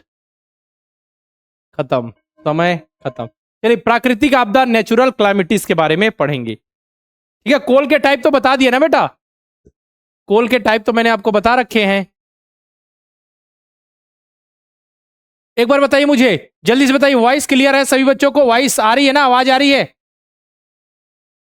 आवाज आ रही है, स्क्रीन दिख रही है। चलिए अब हम चलते हैं नेचुरल क्लामिटीज या फिर नेचुरल डिजास्टर, प्राकृतिक आपदाएं। ठीक है, मतलब पर्यावरण में ऐसी कंडीशन बनती है जिससे मानव जीवन अस्त व्यस्त हो जाता है। ठीक है, पर्यावरण को नुकसान होता ही है, एनवायरमेंट को तो नुकसान हो ही रहा है, साथ में जो ह्यूमन है उनको भी नुकसान हो रहा है। ह्यूमन, पर्यावरण, साथ में आसपास के सारे वातावरण को बहुत ज्यादा नुकसान होता है। उनको जनधन की हो जाती है, मतलब उनके पैसे, मतलब सब कुछ, जितना रिसोर्सेज सब खत्म हो जाते हैं। उन्होंने जीवन भर के जो उनके घर होते हैं, ठीक है, सबका नुकसान हो जाता। भूकंप आया, जैसे उन्होंने इतनी मेहनत से जीवन भर मेहनत करके घर बनाया, भूकंप के कारण वो टूट गया, है ना। तो देखिए प्राकृतिक आपदाएं क्या होती है, ऐसी स्थिति होती है प्राकृतिक वातावरण में, ऐसा नहीं कि ये ह्यूमन के द्वारा हो रहा है, ऐसा नहीं, ठीक है। ये प्राकृतिक वातावरण उत्पन्न होने वाली ऐसी स्थितियां जिसमें लोगों का, ठीक है, संपत्ति का, इंसान का, संपत्ति का, उनकी पूंजी का, और दोनों का नुकसान होता है। पर्यावरण को इससे नुकसान होता है, ठीक है, साथ में इंसानों को नुकसान होता है। इंसान की क्या होती है, जितने भी जो रिसोर्सेज होते हैं, ठीक है, जनधन की हानि होती है, इंसान मर जाते हैं, इंसान खुद मर जाते हैं, उनकी जितनी प्रॉपर्टी है सब बर्बाद हो जाती, तहस नहस हो जाती है ना। चलिए कौन कौन से नेचुरल डिजास्टर है, नेचुरल क्लाइमिटीज है, जैसे अर्थक्वेक, भूकंप आ गया। भूकंप मतलब क्या, पृथ्वी की सतह अचानक हिलने लगी। भूकंप का आपने महसूस भी किया होगा, भूकंप के जो झटके होते हैं आपने महसूस भी किए होंगे, है ना। तो अचानक से पृथ्वी हिलने लगती है तो उसे कहते हैं हम भूकंप, ठीक है। भूकंप क्या कैसे आता है, जो टेक्टोनिक प्लेट्स, ये तो अलग कॉन्सेप्ट है, आपको ये जो टेक्टोनिक प्लेट्स है वो खिसक रही है, इस कारण भूकंप आ रहा है, ठीक है। सतह से निकलने, पृथ्वी के अंदर जो ऊर्जा संग्रहित है वो ऊर्जा निकल जाती है, समझिए, पृथ्वी के अंदर जो ऊर्जा संग्रहित है वो निकल जाती है, तो क्या होता है, भूकंप आ जाता है। टेक्टोनिक प्लेट्स जो होती है वो खिसक रही है जिस कारण भूकंप आता है। सतह के हिलने से पेड़ पौधे, बड़ी बड़े जो घर होते हैं, इमारतें आदि सभी क्या होते हैं, डिस्ट्रॉय हो जाते हैं, नष्ट हो जाते हैं। पूरे घर जो उनके बने होते हैं, इंसान भी कई बार मर जाते हैं, है ना, बहुत ज्यादा नुकसान हो जाता है। हाँ, रक्षिता जांगीड़ कह रही नवोदय में पास, बहुत बहुत बेटा, कॉन्ग्रेचुलेशन आपको, है ना। अभी भी कुछ दिन पहले भूकंप आया दिल्ली वगैरह एरिया में, तो लगातार भूकंप आते ही रहते हैं ना, किसी किसी ने महसूस भी किए होंगे। अब जो भूकंप आता है, तो जैसे भूकंप आया उसमें पृथ्वी की सतह हिलने लगी, तो देखिए एक होता है हाइपोसेंटर फोकस, मतलब पृथ्वी के अंदर जिस स्थान पे भूकंप बनता है, जैसे देख पृथ्वी ये सरफेस है जहां हम है, ये यहां से भूकंप उत्पन्न हुआ, यहां से भूकंप उत्पन्न हुआ, उत्पत्ति, और ठीक है, ओरिजिनेटेड कहां से हुई, यहां से, तो इसे फोकस कहेंगे। और जो भूकंप के ठीक ऊपर जो पृथ्वी पर, ठीक है, ये फोकस के ठीक ऊपर जो स्थिति सरफेस पे होती है उसे कहते हैं एपिसेंटर, ठीक है। हाइपोसेंटर या फोकस कहते हैं it is a place inside the earth where the earthquake originated, जहां से उत्पन्न हुआ, पृथ्वी के अंदर, ठीक है, सरफेस के अंदर। एपिसेंटर किसे कहते हैं, is the point on the earth surface straight over the focus, focus के ऊपर, ठीक है, जो सरफेस पे जो पॉइंट होता है जहां पे भूकंप जो आता है उसे कहते हैं हम एपिसेंटर। ओके, चलिए नेक्स्ट देखें। अब भूकंप को मापने के लिए दो पैमाने होते हैं, दो स्केल होती है, ठीक है, प्राइमरी स्केल, दो प्राइमरी स्केल होती है, एक होती है रिक्टर स्केल और एक होती है मक्कली स्केल, जिसे कहते हैं, हाँ, मक्कली स्केल, जिसे ये यूनाइटेड स्टेट में हम रिक्टर स्केल का यूज करते हैं और मक्कली स्केल का यूज करते हैं वर्ल्ड वाइड। और भूकंप को मापने के लिए जो हम इंस्ट्रूमेंट का यूज करते हैं भूकंप के मेजर को, इंटेंसिटी को मेजर करने के लिए, उसे कहते हैं हम सिस्मोग्राफ, उसे क्या कहते हैं, सिस्मोग्राफ। सिस्मोग्राफ के अंदर सिस्मोमीटर होता है जो बताता है कि कितने तीव्रता का भूकंप आया था। समझ में आ रहा है ना। सिस्मोग्राफ क्या है, जो रिकॉर्ड, जो सिस्मिक वेव होती है, जो भूकंप की जो तरंगे होती हैं उनको नोट करता है, ठीक है। Seismic waves are the vibration caused by earthquake, ठीक है। जो सिस्मोग्राफ है क्या करता है, भूकंपीय तरंगों को रिकॉर्ड करता है। सिस्मोग्राफ का यूज क्या, सिस्मोग्राफ के अंदर सिस्मोमीटर होता है जो भूकंपीय तरंगों को रिकॉर्ड करने के लिए उपयोग किया जाता है। और भूकंपीय तरंगों क्या होती है, भूकंप से होने वाले कंपन है। भूकंपीय तरंगे क्या है, भूकंप से होने वाले कंपन है, ठीक है। भूकंप से जो कंपन हो रही है, जो वाइब्रेशन हो रहा है, ठीक है, जो वेव उसे कहते हैं भूकंपीय तरंगे। अब इसको मेजर करने के लिए दो स्केल अगर पूछा जाए पेपर में, अगर मर्कली स्केल है और आपकी एक है रिक्टर स्केल, तो उस पर टिक कीजिएगा। अगर पूछा जाए कि इंटेंसिटी मेजर के लिए किस इंस्ट्रूमेंट का यूज करते हैं, ठीक है, इंटेंसिटी ऑफ अर्थक्वेक, मतलब भूकंप की तीव्रता को हम किससे मापते हैं, तो भूकंप की तीव्रता को हम मापते हैं किससे बेटा, सिस्मोग्राफ, है ना। इंस्ट्रूमेंट की बात हो रही है, अगर स्केल की बात हो तो रिक्टर स्केल और मक्कली स्केल। हाँ, अभी मैं बताऊंगा टोर्नेडो, सुनामी वगैरह। अब रिक्टर स्केल क्या होती है, रिक्टर स्केल का उपयोग भूकंप ऊर्जा की मात्रा के आधार पर भूकंप के पूर्व परिमाण के पैमानों को दर्शाने के लिए किया जाता है। रिक्टर स्केल सिस्मोग्राफ का उपयोग करके भूकंप द्वारा जारी ऊर्जा को दर्शाता है। ठीक है, तो Richter scale is use to measure the scale of absolute magnitude of earthquake. अगर पूछा जाए भूकंप की तीव्रता, नहीं, यहां पे बोला भूकंप के परिमाण। ठीक है, भूकंप का मैग्नीट्यूड के लिए जिस स्केल का यूज करते हैं वो है रिक्टर स्केल, लेकिन इंटेंसिटी ऑफ भूकंप की तीव्रता को मापने के लिए जिस इंस्ट्रूमेंट का यूज करते हैं तो इंस्ट्रूमेंट है सिस्मोग्राफ।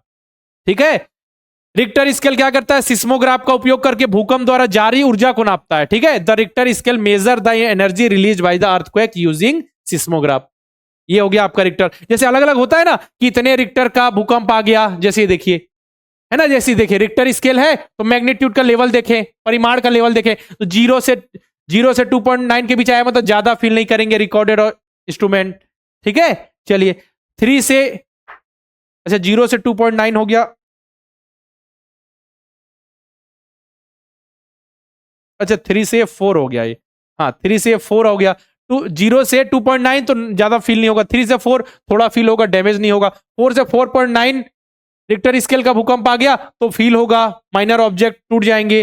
ठीक है, और 5 से 5.9 आ गया तो वीक जो कमजोर इमारतें होंगी वो टूट जाएंगी। 6 से 6.9 होगा तो फिर से मॉडरेट डैमेज इन जो जनसंख्या वाला क्षेत्र होगा। 7 से 7.9 आ गया तो बहुत ज्यादा डैमेज होगा। 8 से ऊपर आ गया, समझिए इतनी तबाही हो जाएगी सब तरफ। ठीक है, बहुत ज्यादा सब कुछ खत्म हो जाएगा। 15 मिनट और बेटा क्लास। और मर्कली स्केल क्या होती है, ये किस हिसाब से बताती है भूकंप को, ये क्या है, मर्कली स्केल जो है भूकंप की तीव्रता को विनाश की मात्रा के आधार पर, Mercalli scale measure the intensity of earthquake based on amount of destruction, मतलब कितना विनाश हुआ है, इसके कारण पर्यावरण को, लोगों को, पृथ्वी की सतह को कितना प्रभाव पड़ा, कितना नुकसान हुआ है, उसके आधार पर यह रेटिंग देता है। कौन, मर्कली स्केल। भूकंप की तीव्रता को विनाश की मात्रा, कितना विनाश हुआ, पर्यावरण को कितना प्रभाव पड़ा है, लोगों पर कितना प्रभाव पड़ा है, ठीक है, साथ में पृथ्वी की सतह को कितना प्रभाव पड़ा, उस पे ये मर्करी स्केल रेट करता है। ठीक है, नेक्स्ट देखें, आगे देखें तो देखिए अब बाढ़ मतलब क्या हो गया, ठीक है, मतलब फ्लड आ गया, मतलब पानी एक्स्ट्रा, जैसे कि जल जो बह रहा है, अगर उसको अच्छे से निकासी की व्यवस्था ना हो, अच्छे से बहने की व्यवस्था ना हो तो जल इधर उधर आ जाएगा, गांव में घुस जाएगा, या ज्यादा वर्षा हो गई, ठीक है, प्रॉपर मैनेजमेंट नहीं रहा तो जल गांव में घुस जाएगा जिससे बाढ़ आ जाएगी। ठीक है, जैसे घर गांव सब डूब जाएंगे। ठीक है, जहां सूखा क्षेत्र होगा वहां पानी भर जाएगा। पानी हमको इतना भी नहीं चाहिए कि हमारा घर पानी में डूब जाए, हम उसके ऊपर रहें। ठीक है, तो इस स्थिति को कहते हैं बाढ़। इसका कारण क्या है, जो डैम बनाते हैं वो फेल हो जाते हैं। ठीक है, ज्यादा रेनफॉल हो गई, ज्यादा पानी गिर गया। ठीक है, या फिर जो हम नदी के सामने, नदी तट जो होते हैं, ठीक है, जो रिवर बैंक होते हैं वो फेल हो गए। ठीक है, जल मार्ग जो होते हैं, जैसे कि जल जहां से बह रहा है वो पतले पतले होते हैं तो जल फ्लो करके ऊपर आ जाता है। ठीक है, या फिर हम क्या किए, अगर अलग से जो जल का फ्लो हो रहा है उसमें हम रुकावट पैदा कर लिए, ब्लॉकेज कर दिए, तो पानी ऊपर आके फिर इधर उधर फैल जाता है। ये सभी देखा होगा ना, जब बाहरी बारिश होती है तो गांव वगैरह में बाढ़ आ जाते हैं, बहुत सारा नुकसान हो जाता है, घरों में सारी चीजें बहकर उधर उधर चल जाती है, लोग मर जाते हैं। ठीक है, इसका देखिए मेजर डैम्स ऑफ इंडिया। तो अभी ध्यान से सुनिए बेटा, मैं बोल रहा हूं ये टॉपिक बहुत इंपॉर्टेंट है। ये अभी मुश्किल से 10 मिनट की क्लास होगी, इसमें से 1 से 2 क्वेश्चन आपके एग्जाम में आएंगे। अब जिनको मन है जाने का वो जा सकते हैं, समझ लीजिए, रिवाइज कर रहे हैं, इंपॉर्टेंट है। बाकी चीजें तो हमको अच्छे से आती है, लेकिन जीके का जो पोर्शन है सबसे ज्यादा रिवीजन की जरूरत पड़ती है। कौन कौन बच्चे हैं रेडी है पढ़ने के लिए, जल्दी से बताइए, कौन कौन बच्चे रेडी है पढ़ने के लिए? बिल्कुल रेडी है, पढ़ने के लिए रेडी है, जल्दी से बताइए कौन कौन बच्चे ऐसे हैं। अब डैम्स देखिए, डैम्स मतलब बांध बनाते हैं हम। ठीक है, तो देखिए बांध की बात करें, बांध हम क्यों बनाते हैं बताइए? वाटर को स्टोर करने के लिए, है ना, जिससे हम फिर इलेक्ट्रिसिटी प्रोड्यूस करते हैं। हाँ, 6 बजे तक तो नहीं बता, 15 मिनट की क्लास है। अब देखिए आपसे पूछा जाए कि हीराकुंड बांध कहां है, तो हीराकुंड बांध है उड़ीसा में।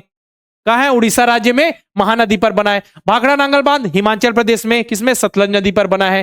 ठीक है, इसके बाद टेहरी बांध का है उत्तराखंड में, भागीरथी नदी पर बना है।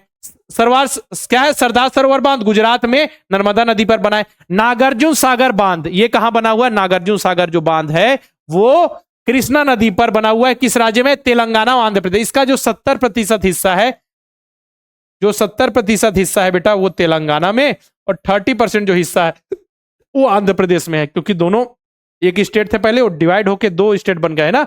इसका 70% हिस्सा तेलंगाना में और 30% हिस्सा आंध्र प्रदेश में है। क्लियर है? अगर पूछा जाए कि लॉन्गेस्ट डैम कौन सा है, तो लॉन्गेस्ट डैम सबसे लंबा बांध, तो लॉन्गेस्ट डैम इंडिया में सबसे लंबा बांध कौन सा है, तो लंबा है आपका कौन सा, हीराकुंड, महानदी पर बना है। ठीक है, इसके बाद देखिए हाईएस्ट ग्रेविटी डैम, अगर सबसे ऊंचा गुरुत्वीय बांध,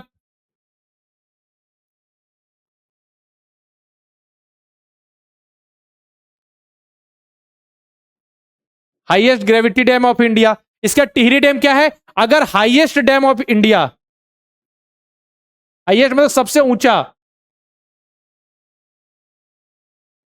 यह है टिहरी डैम। ठीक है, 3 क्वेश्चन है, सबसे लंबा हीराकुंड, हाईएस्ट ग्रेविटी मतलब कि गुरुत्वाकर्षण, गुरुत्वीय बांध अगर पूछा जाए सबसे ऊंचा तो भाखड़ा नांगल बांध, और सबसे ऊंचा डैम पूछा जाए तो फिर क्या आंसर आएगा, क्या आएगा, जल्दी से बोलिए राज, क्या आएगा, फिर आएगा टिहरी डैम।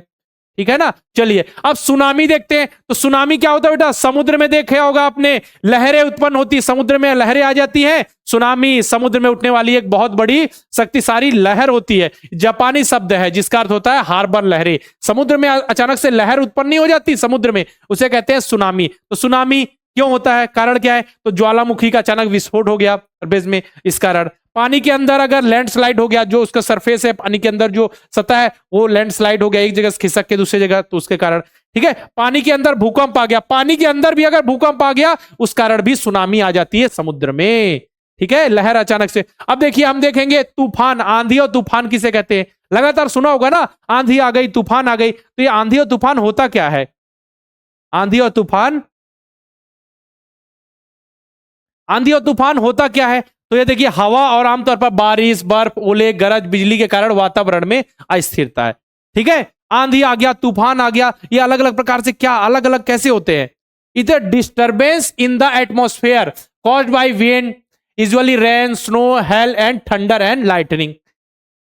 ठीक है, अचानक से देखा कि बर्फ बर्फ गिरने लगे, ओले हो गए, गरजने लगे, हवा बहुत तेजी से चलने लगी, बिजली चमकने लगी, ये सभी जो घटनाएं होती है वो स्टॉर्म आंधी तूफान के अंतर्गत आती है। इसमें भी देखिए स्टॉर्म के टाइप हैं, उष्ण कटिबंधीय चक्रवात जिसे हम साइक्लोन कहते हैं, दूसरा है थंडर स्टॉर्म जिसे हम वज्रपात कहते हैं, तीसरा टोर्नेडो जिसे हम बवंडर कहते हैं।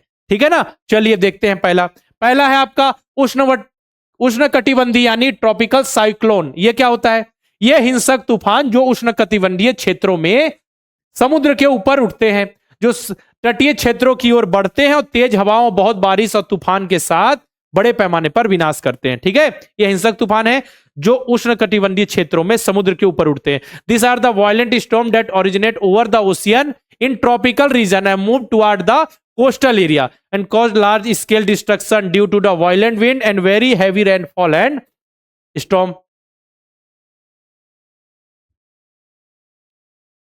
हाँ, ट्रॉपिकल साइक्लोन मतलब कि ये हिंसक, ये भी एक तूफान का प्रकार है बेटा, जो उष्ण कटिबंधीय क्षेत्र मतलब कि जो अपने जो ट्रॉपिकल रीजन होता है, ठीक है, वहां समुद्र के ऊपर उठते हैं ये तूफान, समुद्र के ऊपर उठने वाले तूफान। अब इसका देखिए थंडर स्टॉर्म यानी वज्रपात। थंडर स्टॉर्म क्या होता है, यह मौसम संबंधी घटना बेटा, इसमें बिजली की गरज, भारी बारिश और अचानक से गर्जना होती है ना, बिजली चमकने लगती है, उसे हम कहते हैं थंडर स्टॉर्म। ये तो आपको पता ही होगा, सभी को पता होगा।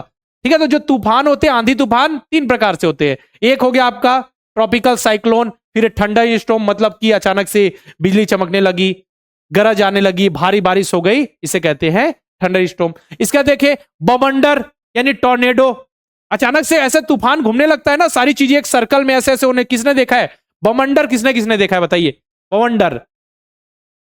ये हवा तेजी से घूमने लगती है, हवा का तेजी से घूमने वाला स्तंभ है जो आपके तूफान के आधार से जुड़ा होता है, भयंकर तूफान होता है। कई बार बोलते हैं ना इसके बीच में मत जाइए आप भी उड़ जाएंगे, देखा होगा ना आपने, सारी जो जितने भी कचड़े होते हैं, कचड़ा एक जगह इकट्ठा होकर ऐसा उड़ने लगता है। ठीक है, ये भी तूफान है, जहां से ये तूफान और मतलब ये तूफान के आधार से मतलब तूफान के बेस से जुड़ा होता है, the base of the storm.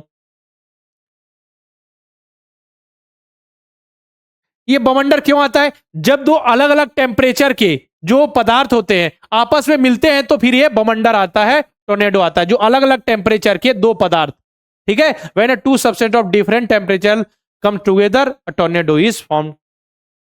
Next देखें वॉल्केनो, ज्वालामुखी। तो ज्वालामुखी तो पता ही है कि ज्वालामुखी जो परपटी यानी कि जो क्रस्ट होते हैं उसमें छेद होते हैं जिसमें अंदर उष्मा उष्मा होती है। अब उष्मा में जो आपकी अचानक बोलो ज्वालामुखी फट गया, कुछ ज्वालामुखी एक्टिव है, फट जाएगा ज्वालामुखी तो बहुत उष्मा निकलती है। तो जो ज्वालामुखी वॉल्केनो होते हैं उसमें कुछ लिक्विड जैसा पदार्थ होता है जिसे मैग्मा कहते हैं। अब वही लिक्विड पदार्थ अगर अर्थ के सरफेस में आ गया तो उसे हम कहते हैं, क्या कहते हैं, उस मैग्मा को ही हम कहते हैं लावा। ठीक है, a volcano is the hole और vent in the earth crust through which hot molten magma erupt from the earth interior, this magma is called lava. ठीक है, ज्वालामुखी पृथ्वी की प्रवृत्ति में एक छोटा सा छेद, एक छेद होता है, छोटा सा नहीं, ठीक है, छेद या छिद्र है जिसके माध्यम से पृथ्वी के आंतरिक भाग में गर्म पिघला हुआ मैग्मा निकलता है और इस मैग्मा को लावा कहते हैं जब वो सरफेस में आता है। कब लावा कब कहते हैं? जब वो अर्थ सरफेस में आता है।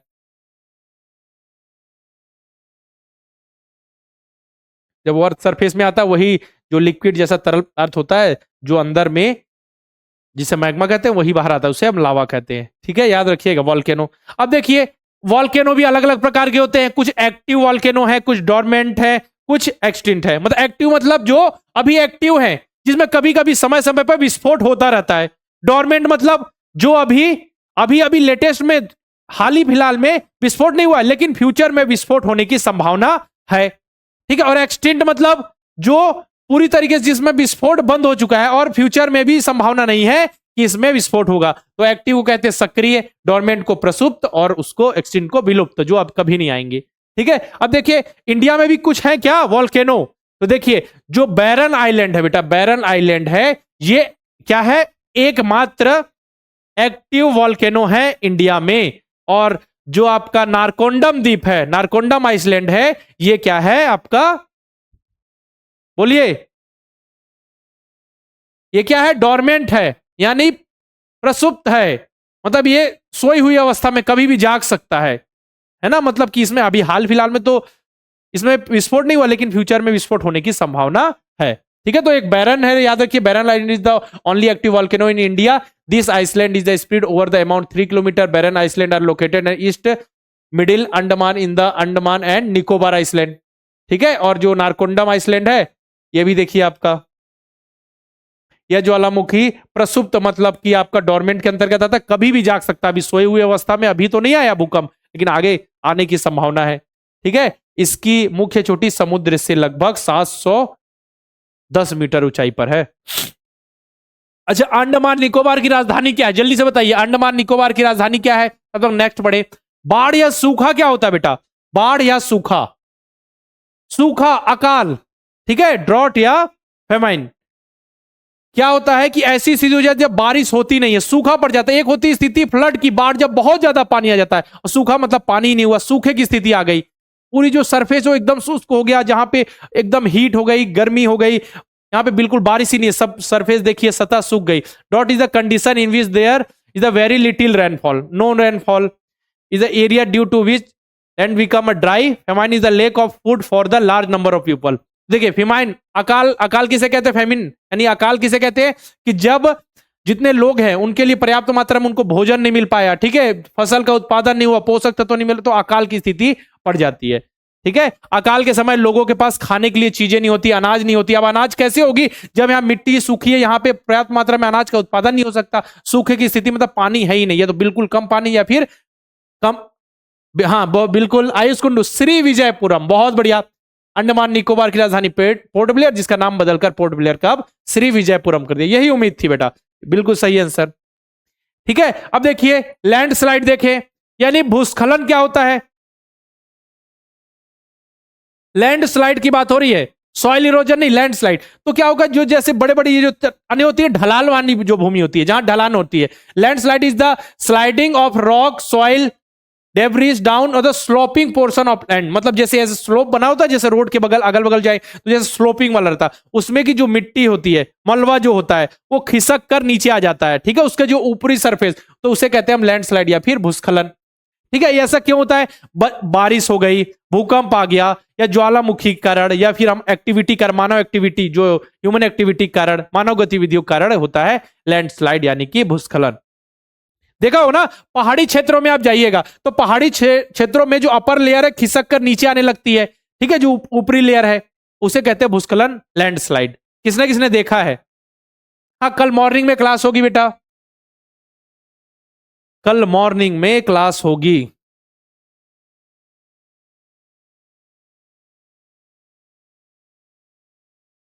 रजनी क्या दिक्कत है अभी? हाँ, इसकी रिकॉर्डिंग भी आप देख सकते हैं अगर लेट से ज्वाइन किए होंगे। वॉइस क्लियर है, स्क्रीन क्लियर है? जल्दी से एक बार मुझे बताइए, जल्दी से बताइए।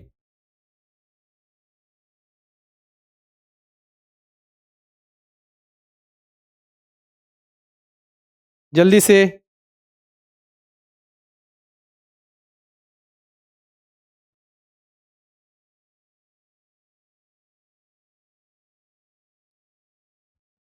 यस, ठीक है, चलिए नेक्स्ट। ये देख लैंडस्लाइड। अब देखते हैं सॉइल इरोजन, मृदा का अपर्दन। मृदा अपर्दन बहुत इंपॉर्टेंट टॉपिक, मतलब समझिए इसमें क्या है कि जल के द्वारा या मतलब वाटर के द्वारा, एयर के द्वारा, जब मिट्टी जो होती है ना, मिट्टी के ऊपरी परत को बहाकर ले जाया जाता है, मतलब जल के द्वारा, वायु के द्वारा, ठीक है, उसके द्वारा जब मिट्टी की ऊपरी परत को बहाकर, ठीक है, अलग कर दिया जाता है, उसे हम मृदा अपर्दन कहते हैं, मिट्टी का क्षरण कहते हैं। तेज हवा, तेज हवा से क्या होता है, मिट्टी के जो कण होते हैं ना, जो दानेदार मिट्टिया पे जो सरफेस में दानेदार जो कण पाए जाते हैं, उसे हम मिट्टी कहते हैं। अब मिट्टी, वो मिट्टी किसके कारण? पानी के कारण, हवा कारण एक स्थान से बहकर दूसरे स्थान पे चल गई, इसे हम कहते हैं सॉइल इरोजन, मृदा अपर्दन। जैसे यहां पे देखिए, इस जगह पे मिट्टी थी, लेकिन अचानक से पानी का तेज बहाव हुआ, ठीक है, तो ये देखिए यहां से मिट्टी चली गई, यहां से मिट्टी गई और ये ऐसा बन गया, ठीक है। या बहुत तेजी से जल बह रहा है, या फिर हवा कारण जो ऊपरी लेयर होती है मिट्टी की, वो बहकर एक स्थान से दूसरे स्थान पर उड़ के चली जाती है, ठीक है। जंगलों की कटाई करने से भी सॉइल इरोजन होता है, ठीक है। पशु जब यहां पे घूमते फिरते हैं, ठीक है, पशु चारण करते हैं, उससे भी सॉइल इरोजन होता है, मतलब मिट्टी की जो ऊपर की जो लेयर होती है, वो उस स्थान से दूसरे स्थान पे चली जाती है जल के द्वारा, जल का जो फ्लो होता है, फिर एयर के द्वारा, इसे कहते हैं सॉइल इरोजन, ठीक है। हमने ये टॉपिक को कर लिया बेटा कंप्लीट। चलिए, एनवायरमेंट का जो टॉपिक था, इसके अंतर्गत हमने एनवायरमेंट, पर्यावरण, इकोसिस्टम पढ़ लिया। इकोसिस्टम के बाद हमने क्या क्या पढ़ा? पर्यावरण के जो भी पॉल्यूशंस है उनको पढ़ा, रिसोर्सेज पढ़ लिया, सॉइल के बारे में पढ़ लिया। सॉइल के बाद हमने नेचुरल जो क्लाइमेटिस है, नेचुरल डिजास्टर है ना, नेचुरल क्लाइमेटिस, प्राकृतिक आपदा, उनके बारे में पढ़ के सारी चीजों को कर लिया कंप्लीट। इस चैप्टर से 2 क्वेश्चन फिक्स आएंगे बेटा, इसको अच्छे से पढ़ लीजिएगा, और इसकी प्रैक्टिस सीट को आपको शाम को अशोक सर प्रैक्टिस करा देंगे, ठीक है। अभी जो क्लास होगी उसमें इसकी प्रैक्टिस सीट आपको सॉल्व करा देंगे, सबको जुड़ना है बिल्कुल, है ना। बाकी देखिए, मजा आ गया, कंप्लीट कर दिया। कल मॉर्निंग में आपकी 6 बजे फिर से क्लास होगी, तो सभी बच्चों को जुड़ जाना है। नेक्स्ट टॉपिक स्टार्ट करेंगे, जितने भी टॉपिक्स हो जल्दी से कवर करते हैं, फिर आपकी बड़ी बड़ी क्लासेस होंगे, जितनी भी चीज होगी सबको एक बार में रिवाइज कराएंगे, है ना। चलिए, हाँ, फिर आज की क्लास को हम यहीं तक रखते हैं। बाकी अच्छे से पढ़िए, मेहनत कीजिए, रिवीजन करते चलिए, एग्जाम नजदीक है। नवोदय वाले बच्चों की तरह आपका भी रिजल्ट अच्छा सा आना चाहिए। देखिए कितना अच्छा रिजल्ट लेके आए हैं, है ना। तो आप सभी उम्मीद है इस बार बहुत अच्छा प्रदर्शन करेंगे। चलिए, फिर आज की क्लास को हम यहीं तक रखते हैं, फिर मिलते हैं कल की क्लास में। तब तक के लिए अलविदा, बाय बाय।